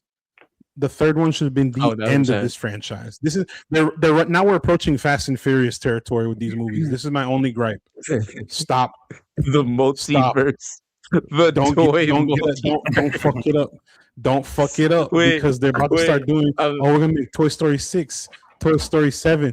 It's not even into gonna the be called Toy Story. Toyverse. It's gonna be called Toy 7, Story 8, whatever the fuck. Just let the shit go. I love these movies, and it's because of my love for these movies. I don't want them to fuck up the way Fast and Furious has ruined its own brand, if you will. The franchise should have ended at the end of 3, whenever Andy gives away the toys to Bonnie. Of course, studio's like, we can make some more money off this shit. Let's make a 4th one. All right, cool. You make a 4th one. They fucked up. It was not the best story. Animation obviously kept improving as years go on. It looks beautiful. The 4th film story's not great. They ended it. I was like, okay, this is the perfect spot to end this franchise now. Since you already made a 4th film, the ending, Woody goes off with the other toys into the wilderness. Let it go. We're done. Let's make a 5th one. Here comes Disney. Let's make some more fucking money off this IP. Let's milk this IP dry as much as we can. Also, But it's good that unless I know you hate that, Matthew, but it's good because this is the kind of shit that funds movies like Hoppers, like Coco, like you know, Luca. True. Luca, yeah, like movies that will, just by the nature of being like hyper specific and being about like Something very needs to make specific- the money. Something needs to make the Oscars. Exactly. Yeah. Something, you know, Like, it's like yeah. it's one for me, one for them, right? You need to make a movie that'll make $800 million so you can make Luca, which won't make any money, or that one with the Right. alien that won't make any Elio. money, and Elio, and so you can keep taking those risks. I So know. I There's a get trailer that was before this movie called Hex that's coming out, I think, next year. that's that Disney might movie, be yeah. the- one-on-one. with Rashida Jones, Yeah, I think. Rashida Jones is involved. she I'm not wrote watching. it, I think. Yeah, I'm not watching. What's she doing? Yeah. it looks cool. It's about like a teenage witch. It looks like I don't care. legit. Rashida Awesome. Jones, dog. The art What's style she at least doing? looks like something different. I'll give them that. It's I Disney. do also think that with what Luis is saying is true, and then also every now and again you do get like some that are, you know, artsy projects with a good commentary or like a good message on them, but they're also just like a general appeal thing, right? I think the only one of those we've gotten, did Zootopia 2 come out this year or was that last year? Last year. My God, time has progressed and I don't care for it. Yeah. But yeah, Zootopia 2, I'd say, is one that's like a good. It made a zillion dollars. Yeah, I think that's a good middle ground between like the spectrum of where we're at with this. And it seems like, where would you guys say on a okay, on a scale of like, let's say, Elio, which is like completely useless, why does this exist type of thing, to like magnum Damn. opus, best of both worlds, And Latino character? Why? I kind So of we're- like Elio a little bit. to where it's like magnum opus, best of both worlds type of thing, like Zootopia. Where do you think this lands on the Disney scale? Where it's like a good blend of like Toy Story a 5? message. Yeah, like do you think it's got a good blend of like it's art and it feels like it's got like made with purpose, or do you feel like it feels much more corporate towards the end of like a Moana 2 or like some shit like that, No, like it's further back Nah, down the bro. line? It's not like that. That's like It feels less Nah, cash grabby. Feels like a little bit above Yeah, that. it's much better. Than it's that. obviously gonna make cash, but like I feel like with the thing about Toy Story, as far as all the Pixar franchises goes, there's so much like care and tact with each story because it ties into whatever their the overarching message is at the time and at the time of society. Number 3 was about letting go. Number 3 was about growing up, letting go and moving on. 2 was about loss. 4 was about making money. Yeah, 4 was about Mhm. making money. 4 was like, fuck y'all, we're gonna print some dollars today. But 5 5, was, like 5 Luis was explained, making money and having a message. he said 5 is let's put some cash in our pockets, but also, hey guys, tech bad? Question mark. But Let's go. No, I think like it's like these movies work and will continue to work and will always work because they're like the themes that they explore are universal, right? Found family, love, sharing, acceptance, playing, like not losing sight of that, of like what make of that Youthfulness. and of that youthful, what's it called, curiosity and stuff like that, and like and family and love. Quadrant appeal. It's not for quadrant appeal. It's like there's a difference. It is, and that's trying to okay. be no. There's a difference between making something that to try to appeal to 4 quadrants and making something that is universal. I mean, there's stuff that just human beings as human beings just all experience, you know. And I don't think that that's a bad thing. Agreed. Okay. I just haven't seen anything like marketing wise or like heard anything mind blowing about this film that makes me want to see it. But I guess I'll put my hype meter for it if I had to definitively give my interest level. No, we don't care. We're not asking for it. I'm like a 2.5. I'm like Bro, a 2.5, bro, but you which is still it's fucking crazy. You're pulling your cartoon card right now. Well, you have to understand. This weekend I watched Obsession, and then I went immediately after that and watched Furious. That was a back-to-back double feature, right?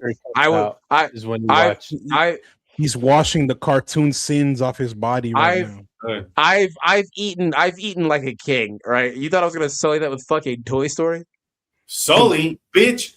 Don't fucking start. That's the one cartoon. Speaking of Sully, Monsters Inc. Yeah, you watch. We have Monsters Inc. Monsters University is good. What are you watch like? About? Yeah, you watch like My Babysitter's a Sexy Vampire or whatever. He watches My Little Sister. Oh, I did.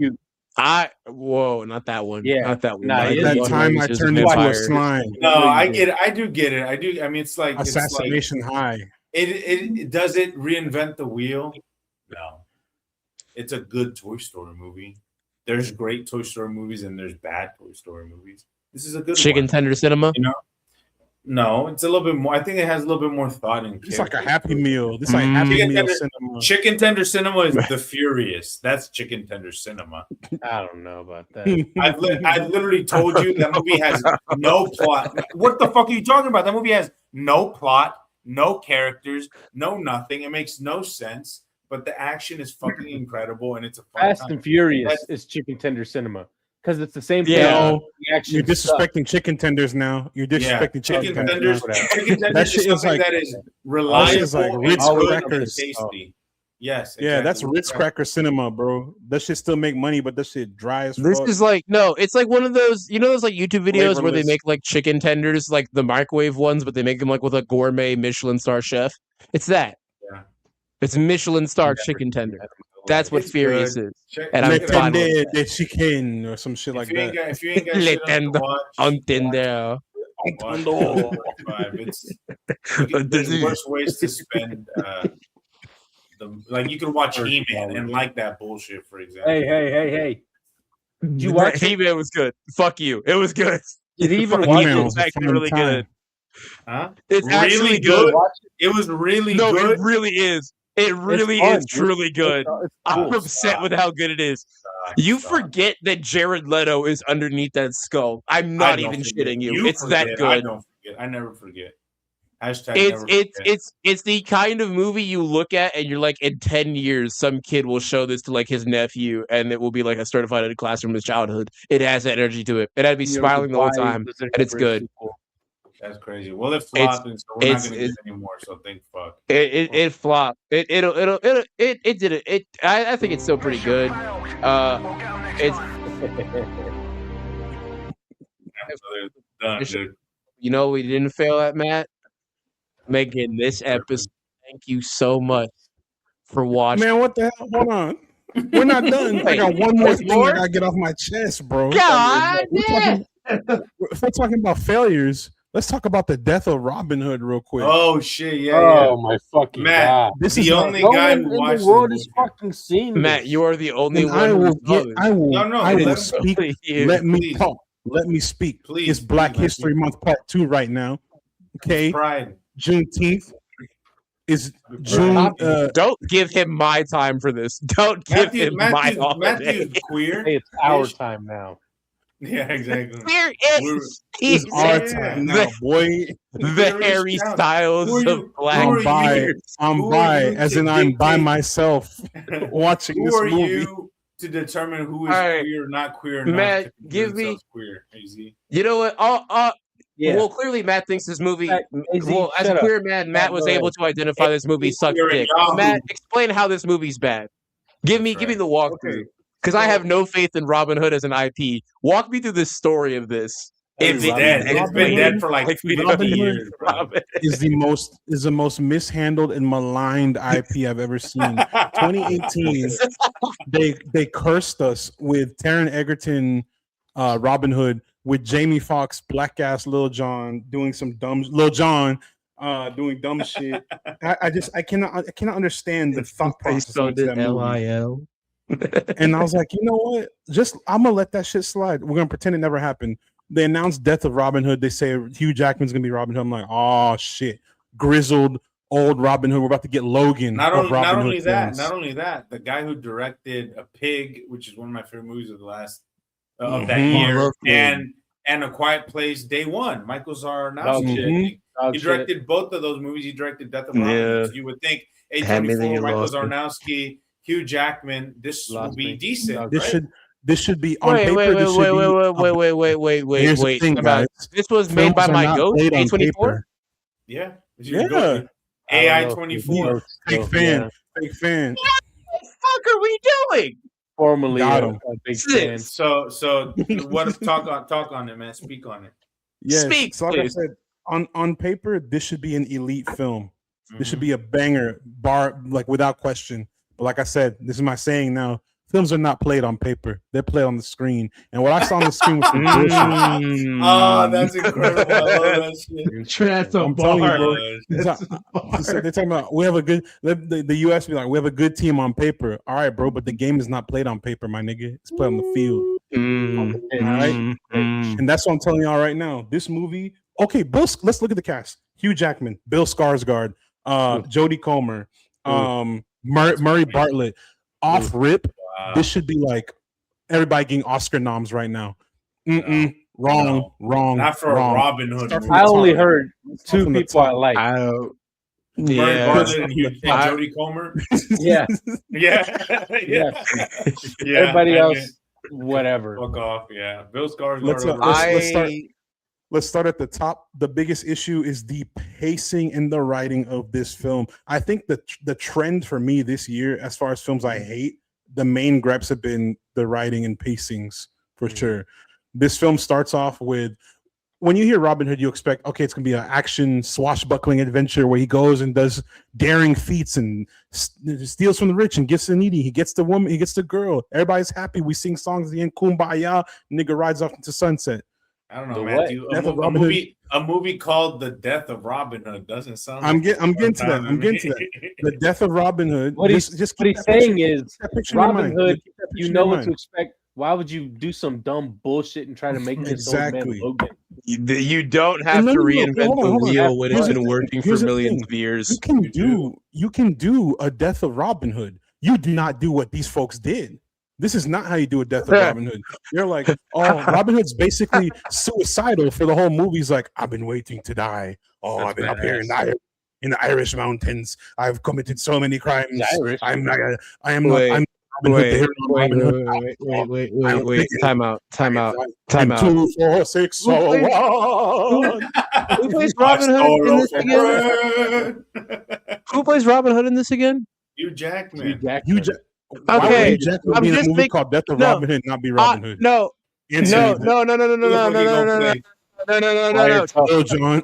The reason I'm asking because my brain can't fathom it. Are you telling me that in this film, Hugh Jackman plays a former vigilante with a particular set of skills who committed a bunch of murderous crimes that he seeks penance for, but he also really seeks to die Hold on. to end his legacy? Is this just Logan?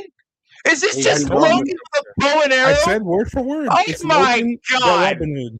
Oh my telling you, bro. God, I hate this. And I hate here's this. the What I thing. like about it, man.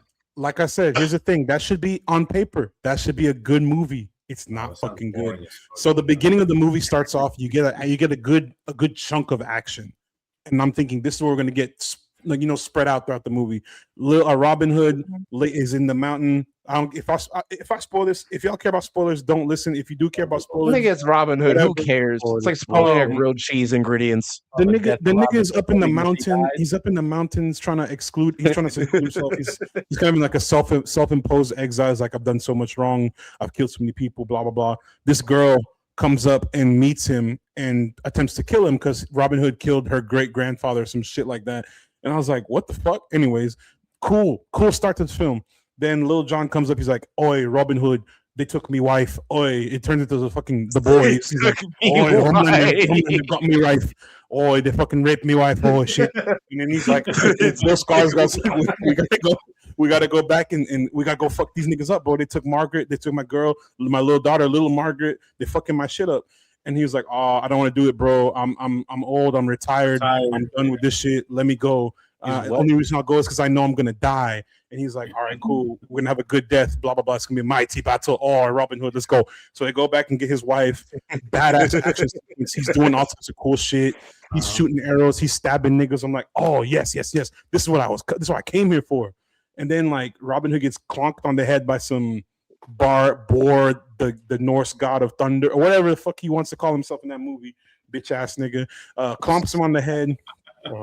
He like dies. He like everything goes all fuzzy. He's like, oh, he's all tripping out. Lil Jon takes him over to this island, this secluded little island area where they meet Jodie Comer's character, who's like a priestess who heals him and brings him back to life. Robin Hood is starting to work on getting his body back together, and he's faced with his own mortality.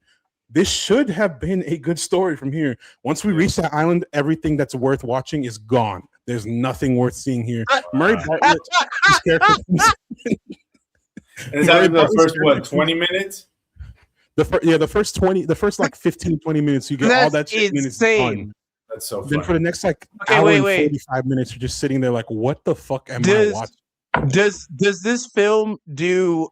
Because I have a mental checklist because I've seen far too many of these fucking like Robin Hood adaptations, from like the ones that make the screen to like the ones on the Sci-Fi Channel. Like it's a spectrum, right? There's a lot of them, right? Like Does this do at least once a shot where it follows the arrow as it's fired, like the POV shot of the arrow? Oh, like Does it do that? Yeah. No. Yeah. I don't even. It doesn't. It doesn't. This film is so the one that doesn't so devoid. Oh my god! It's so devoid of action that it doesn't even do anything remarkable outside of the first fight scene. That's what I'm like. Once we get to that island, the shit's over. And I mean, there's great like because it's a deconstruction. It's a deconstruction of Robin Hood, right? And that's fine. The deconstructions for Rafe finds in the menu. I want a Robin Hood film with some fucking substance. No, sure, it is a man who steals from the rich. Watch the Here's the thing. It can be both. It can be both. The problem is this film can't decide if it wants to be either or. And then then later on it decides let's go ahead and be a character study, and it just becomes this long drawn out. I've done so much bad. I'm Robin Hood. And then they kill you, papa. And because the little girl, she escapes getting killed by the other guys again. It's just this revolving door of you killed us, we're gonna kill you. You killed us now we're gonna kill you. So now she's back on the island with him, and he's like, I'm gonna take care of you now. Your papa was a good man. His name was Edward. I'm like, what is this shit? His name was Edward. What is this shit, dog? A great accent. Yeah, to bring it back to a point you made earlier. Herself like halfway through the movie in this little like sanctum sanctorum ass cavern, and Robin Hood's fucking watching her. This is so much shit that goes on in these 2 hours and 2 minutes that I don't even want to like recount it, half of it. So like, this shit is irritating. To point out what Matt was saying earlier about how this movie has the potential to be able to balance the action with the character study without feeling like a fifth and then 4/5 of another movie just slammed together by the sound of whatever. What? It's an interesting fraction to point out. But 3/5. But like it's interesting how it has that like disconnect, right? And to bring it back to what Matt was saying earlier about that, he did say that this kind of feels a lot like, not even just because it's Hugh Jackman, but it just overall, because of the Hugh Jackman of it all, feels like a Logan with a bow and arrow.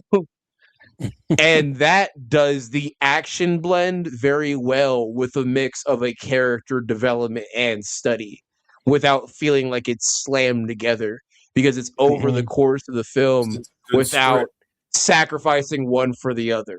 So I think that at the core, who wrote this? Who's responsible? I think at the core, it sounds like this is a writing issue, because it doesn't seem like It was me. at least from the trailers of what I saw. I refuse to believe that anyone who drinks Lone Star would be able to write something this bad. That's a beer for creative people, for smart people. Michael Sarnowski wrote this bullshit. The screenplay as well. That boy must drink Heineken. Of course he did. Hey man. Okay. This sounds like a PBR enjoyer. I'm not gonna lie. Heineken is unfortunately a very African beer. I don't know why, but it is. I didn't know that. I didn't know, guys. I didn't know. I promise. I love the African community. This is like listening to Born a Crime by Trevor Noah. I'm listening to Born a Crime by Trevor Noah. I can't read, but I'm listening to it. Listening it. I think what they could have done, where this film could have benefited, and this is just me, my personal, how I would have liked to tell the story. They could have gone and started off with him reflecting on those dark deeds and explaining why he feels this way. Because the myth and legend of Robin Hood is so, praised and touted over the years. We keep hearing the story like Robin Hood's this badass character who does jolly shit with his men, and they steal money and shit like that, and they help out the poor.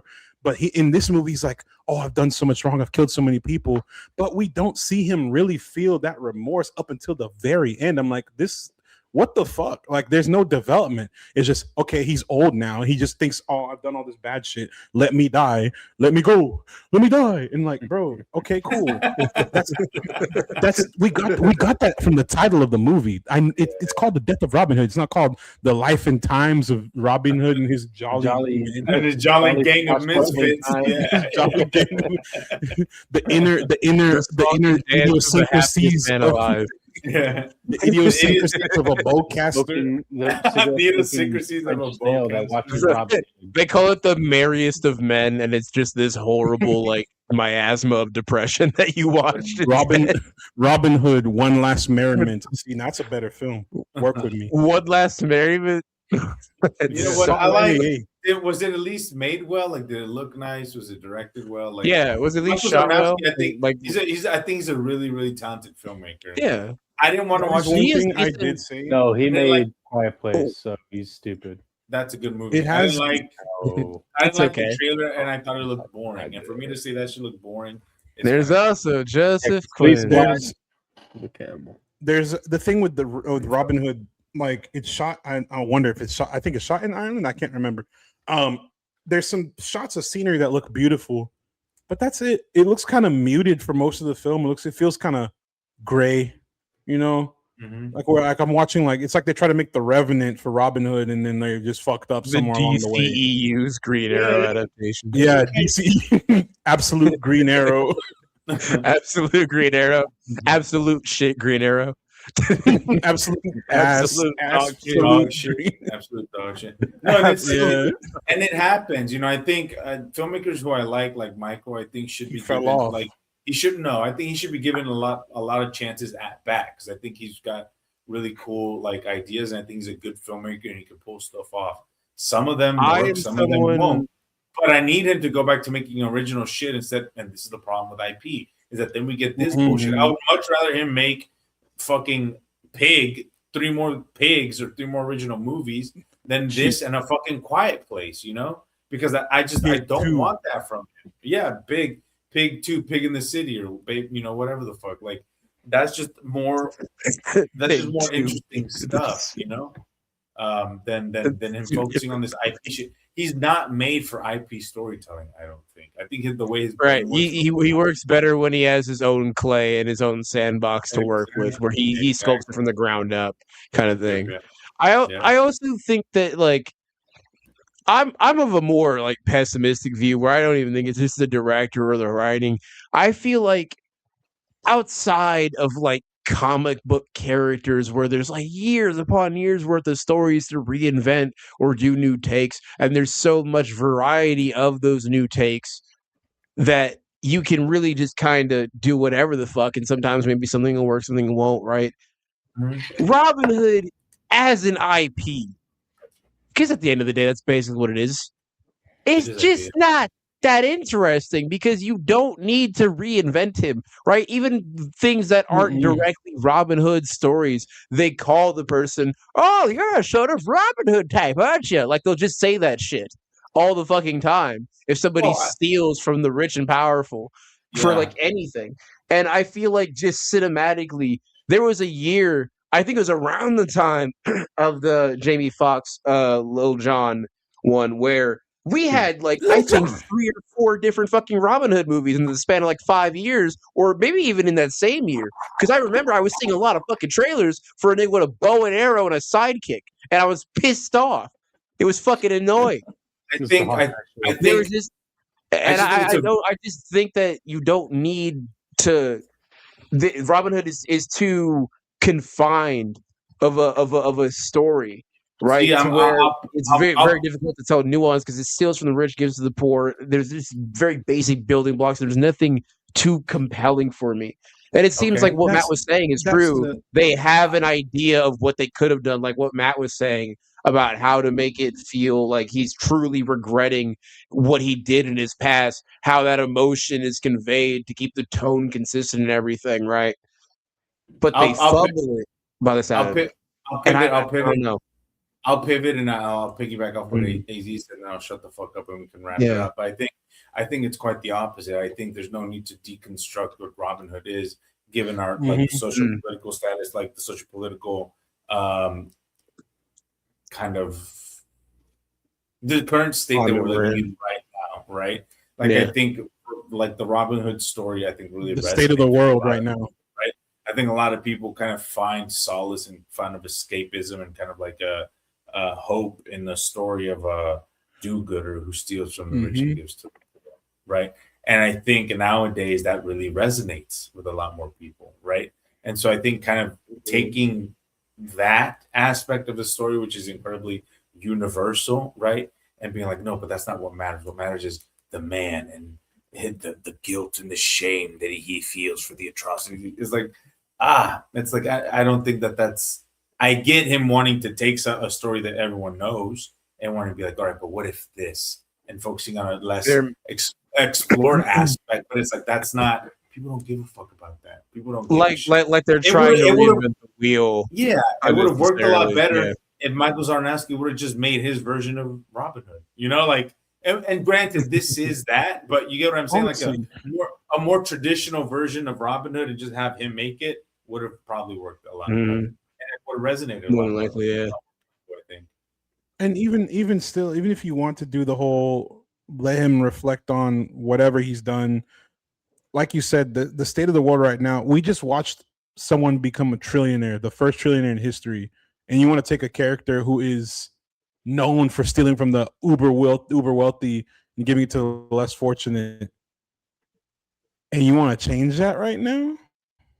You want to change everyone's perception of this character, the story right now?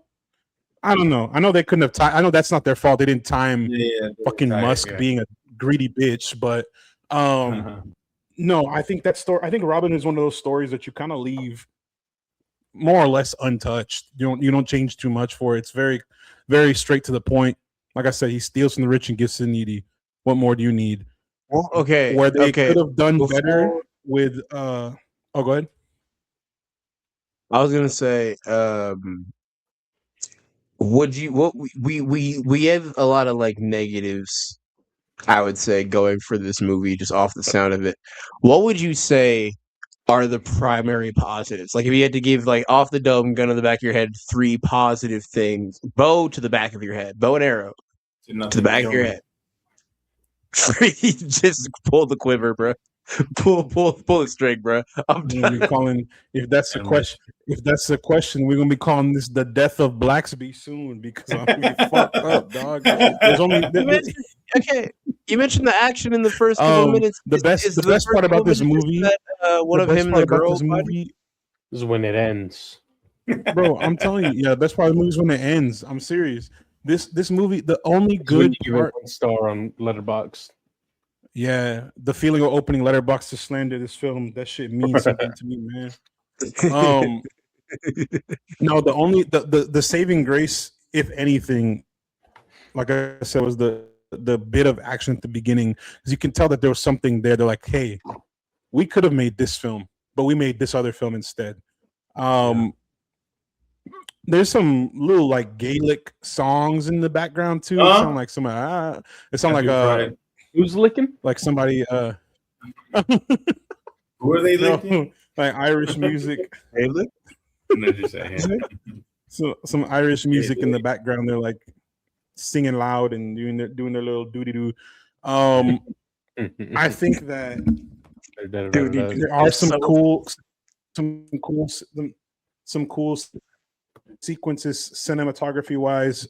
From a filmmaker standpoint, it does look cool, but overall, like there's too much going against it for me to be like, nah, this is a good film. You know, way too much going against it. And what was your rating for it, Matt?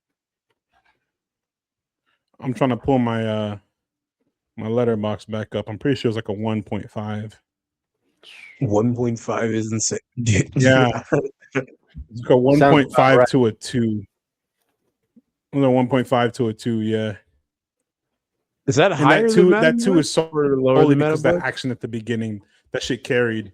Is that higher? That shit truly carried. I love that. That's always our bar to clear. Do you have it lower than Madam Web, or do you have it higher than Madam Web? Or you have Madam Web over this? Madam Web is a half star, bro. Madam Web is a half star. I'm pretty sure it's a half star on my letterbox. There's other films that are worse than this. And that's there are other films that are worse than this. Crazy. Borderlands. No, this shit's some buns, dog. This shit's some ass. You know what's not buns? Shit. No. This episode. This amazing episode of the Cinestro Court. Matt, take out the people. Tell the people the things, man. What the people need to know, man. So while you're on your way to the theaters, make sure you go stop by your local social media and check in with the Backstage XP homies over there doing the Lord's work, interviewing actors and actresses, talking to y'all about your favorite movies. Basically what we do with a bigger budget and more access at that. One day, but not today. So go ahead and tap in with our homies at Backstage XP. Tell them the Cinestro Core sent you, or don't tell them that we sent you. But if you don't do that, go ahead and tap in with our boy AZ. AZ, talk to these folks. Tell them about your socials, man. What you got going on? Hello. My name is Tari Singo on a lot of the places on the internet. And I do videos on media, comics, and just things that I find interesting. So if you would like to see that, tune in about next month when I fully moved into my new apartment and started making content again. It will be amazing. I'm also available on twitch.tv/Tari Singo in that same extra month from now when I moved into my new apartment, because like I said, I will be able to create content. But I play a lot of games. Sometimes we do tier lists. There is a tier list idea I had recently that I was going to be doing for a stream.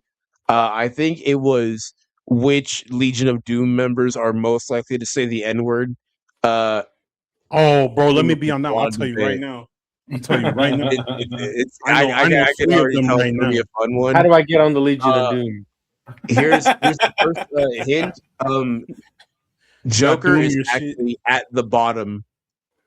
Yeah, And that's Joker the would funniest not. part. Joker's woke. He would not. He's say above it. He's Joker- above it. He doesn't need his Joker's a Yeah. maniac, Because but he's he's not like- a racist. The reason I said is because he's be like, that's base comedy, bro. That's like 4chan level shit, bro. That's not even funny for real. And that's for baby. Yeah. I think That's there's lame is, as hell. is I want to go blow up an orphanage.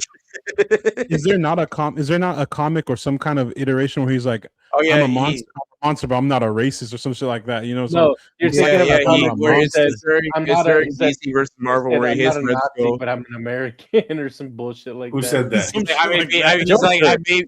He says verbatim to Red Skull, "I may be a lunatic, but I'm an American lunatic." That's the line. And he Who said beats that? him over the head.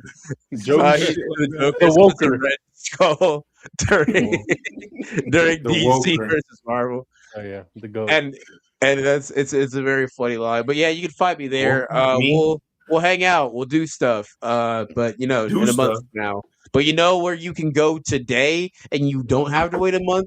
All of our social media platforms at Cinestro Corp. No S. in the ticker in the description. And the ticker OS. is in the description. If you can read, it's down there. Then If you you can can't achieve. read, get somebody else to read it for you. You can do this. Click the link that is down there. If you are looking at me right now with your eyes and I am accidentally pointing somewhere else, don't look there. Look down here where me and Matt are pointing. Uh-huh. In the ticker. In My the ticker. ticker. Thank you. Oh, you just With wanted that to say being that? said, Is that all you wanted to say? Lastly, if you're not itching, you're not twitching, go ahead and tap in with our Twitch over at twitch.tv/Cinestro Corp. I need to start copywriting this shit. I need to write this shit down, bro. I had a this, joke I wanted to by say the way. earlier about House of the Dragon, but I never found the way to say it. It was gonna be Rhaenyra, no air. Chris Brown, no air. Matt Murdock, no hair. And that's how Wow. we wrap, and that's how we Thanks, wrap it Luis. up for you guys. Y'all I'm take glad care. you prefaced that was a joke, Yeah, so I know. I thought it was cute. I thought it was funny. What Anyways, the that's fuck it. are you That's talking it. about? Period. man? Damn, I'm sorry. I know y'all like bald motherfuckers, but I don't. So I had to get that shit off my chest. And speaking of people That follows we Bob. balled out on this episode, and thank you so much for watching. Share us with We your friends, balled out. enemies, lovers, please. exes, whoever you got. We're trying to grow in subscribers Founders. and get Matt in whatever that Black Green Goblin costume looks like. I have to know. Bro, please, if we get to my friends and my enemies, if we get to 500, if we get verified on YouTube by the end of this, not even by the end, by the end of this year, I promise you, I will put on a do-rag and a green goblin costume, and I'll parade around whatever city you want me to parade around doing my You'll green fly goblin out. costume. I will fly myself out. I'll get on my goblin glider and fly all the way out to you. What he calls the If you hunter. choose Spider-Man, fuck nigga. But until then, we appreciate y'all. We love y'all. Keep tapping in with us. Go watch 3 movies this weekend. Brush your teeth and fill out your letterbox reviews. And until then, we'll see y'all at the movies.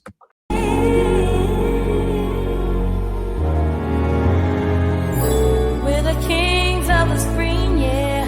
Cinestro core, we're the dream, yeah. New episode Saturday afternoon. We in your ear, that comic book crew. More good it takes what we do. Cinestro core, we're the crew.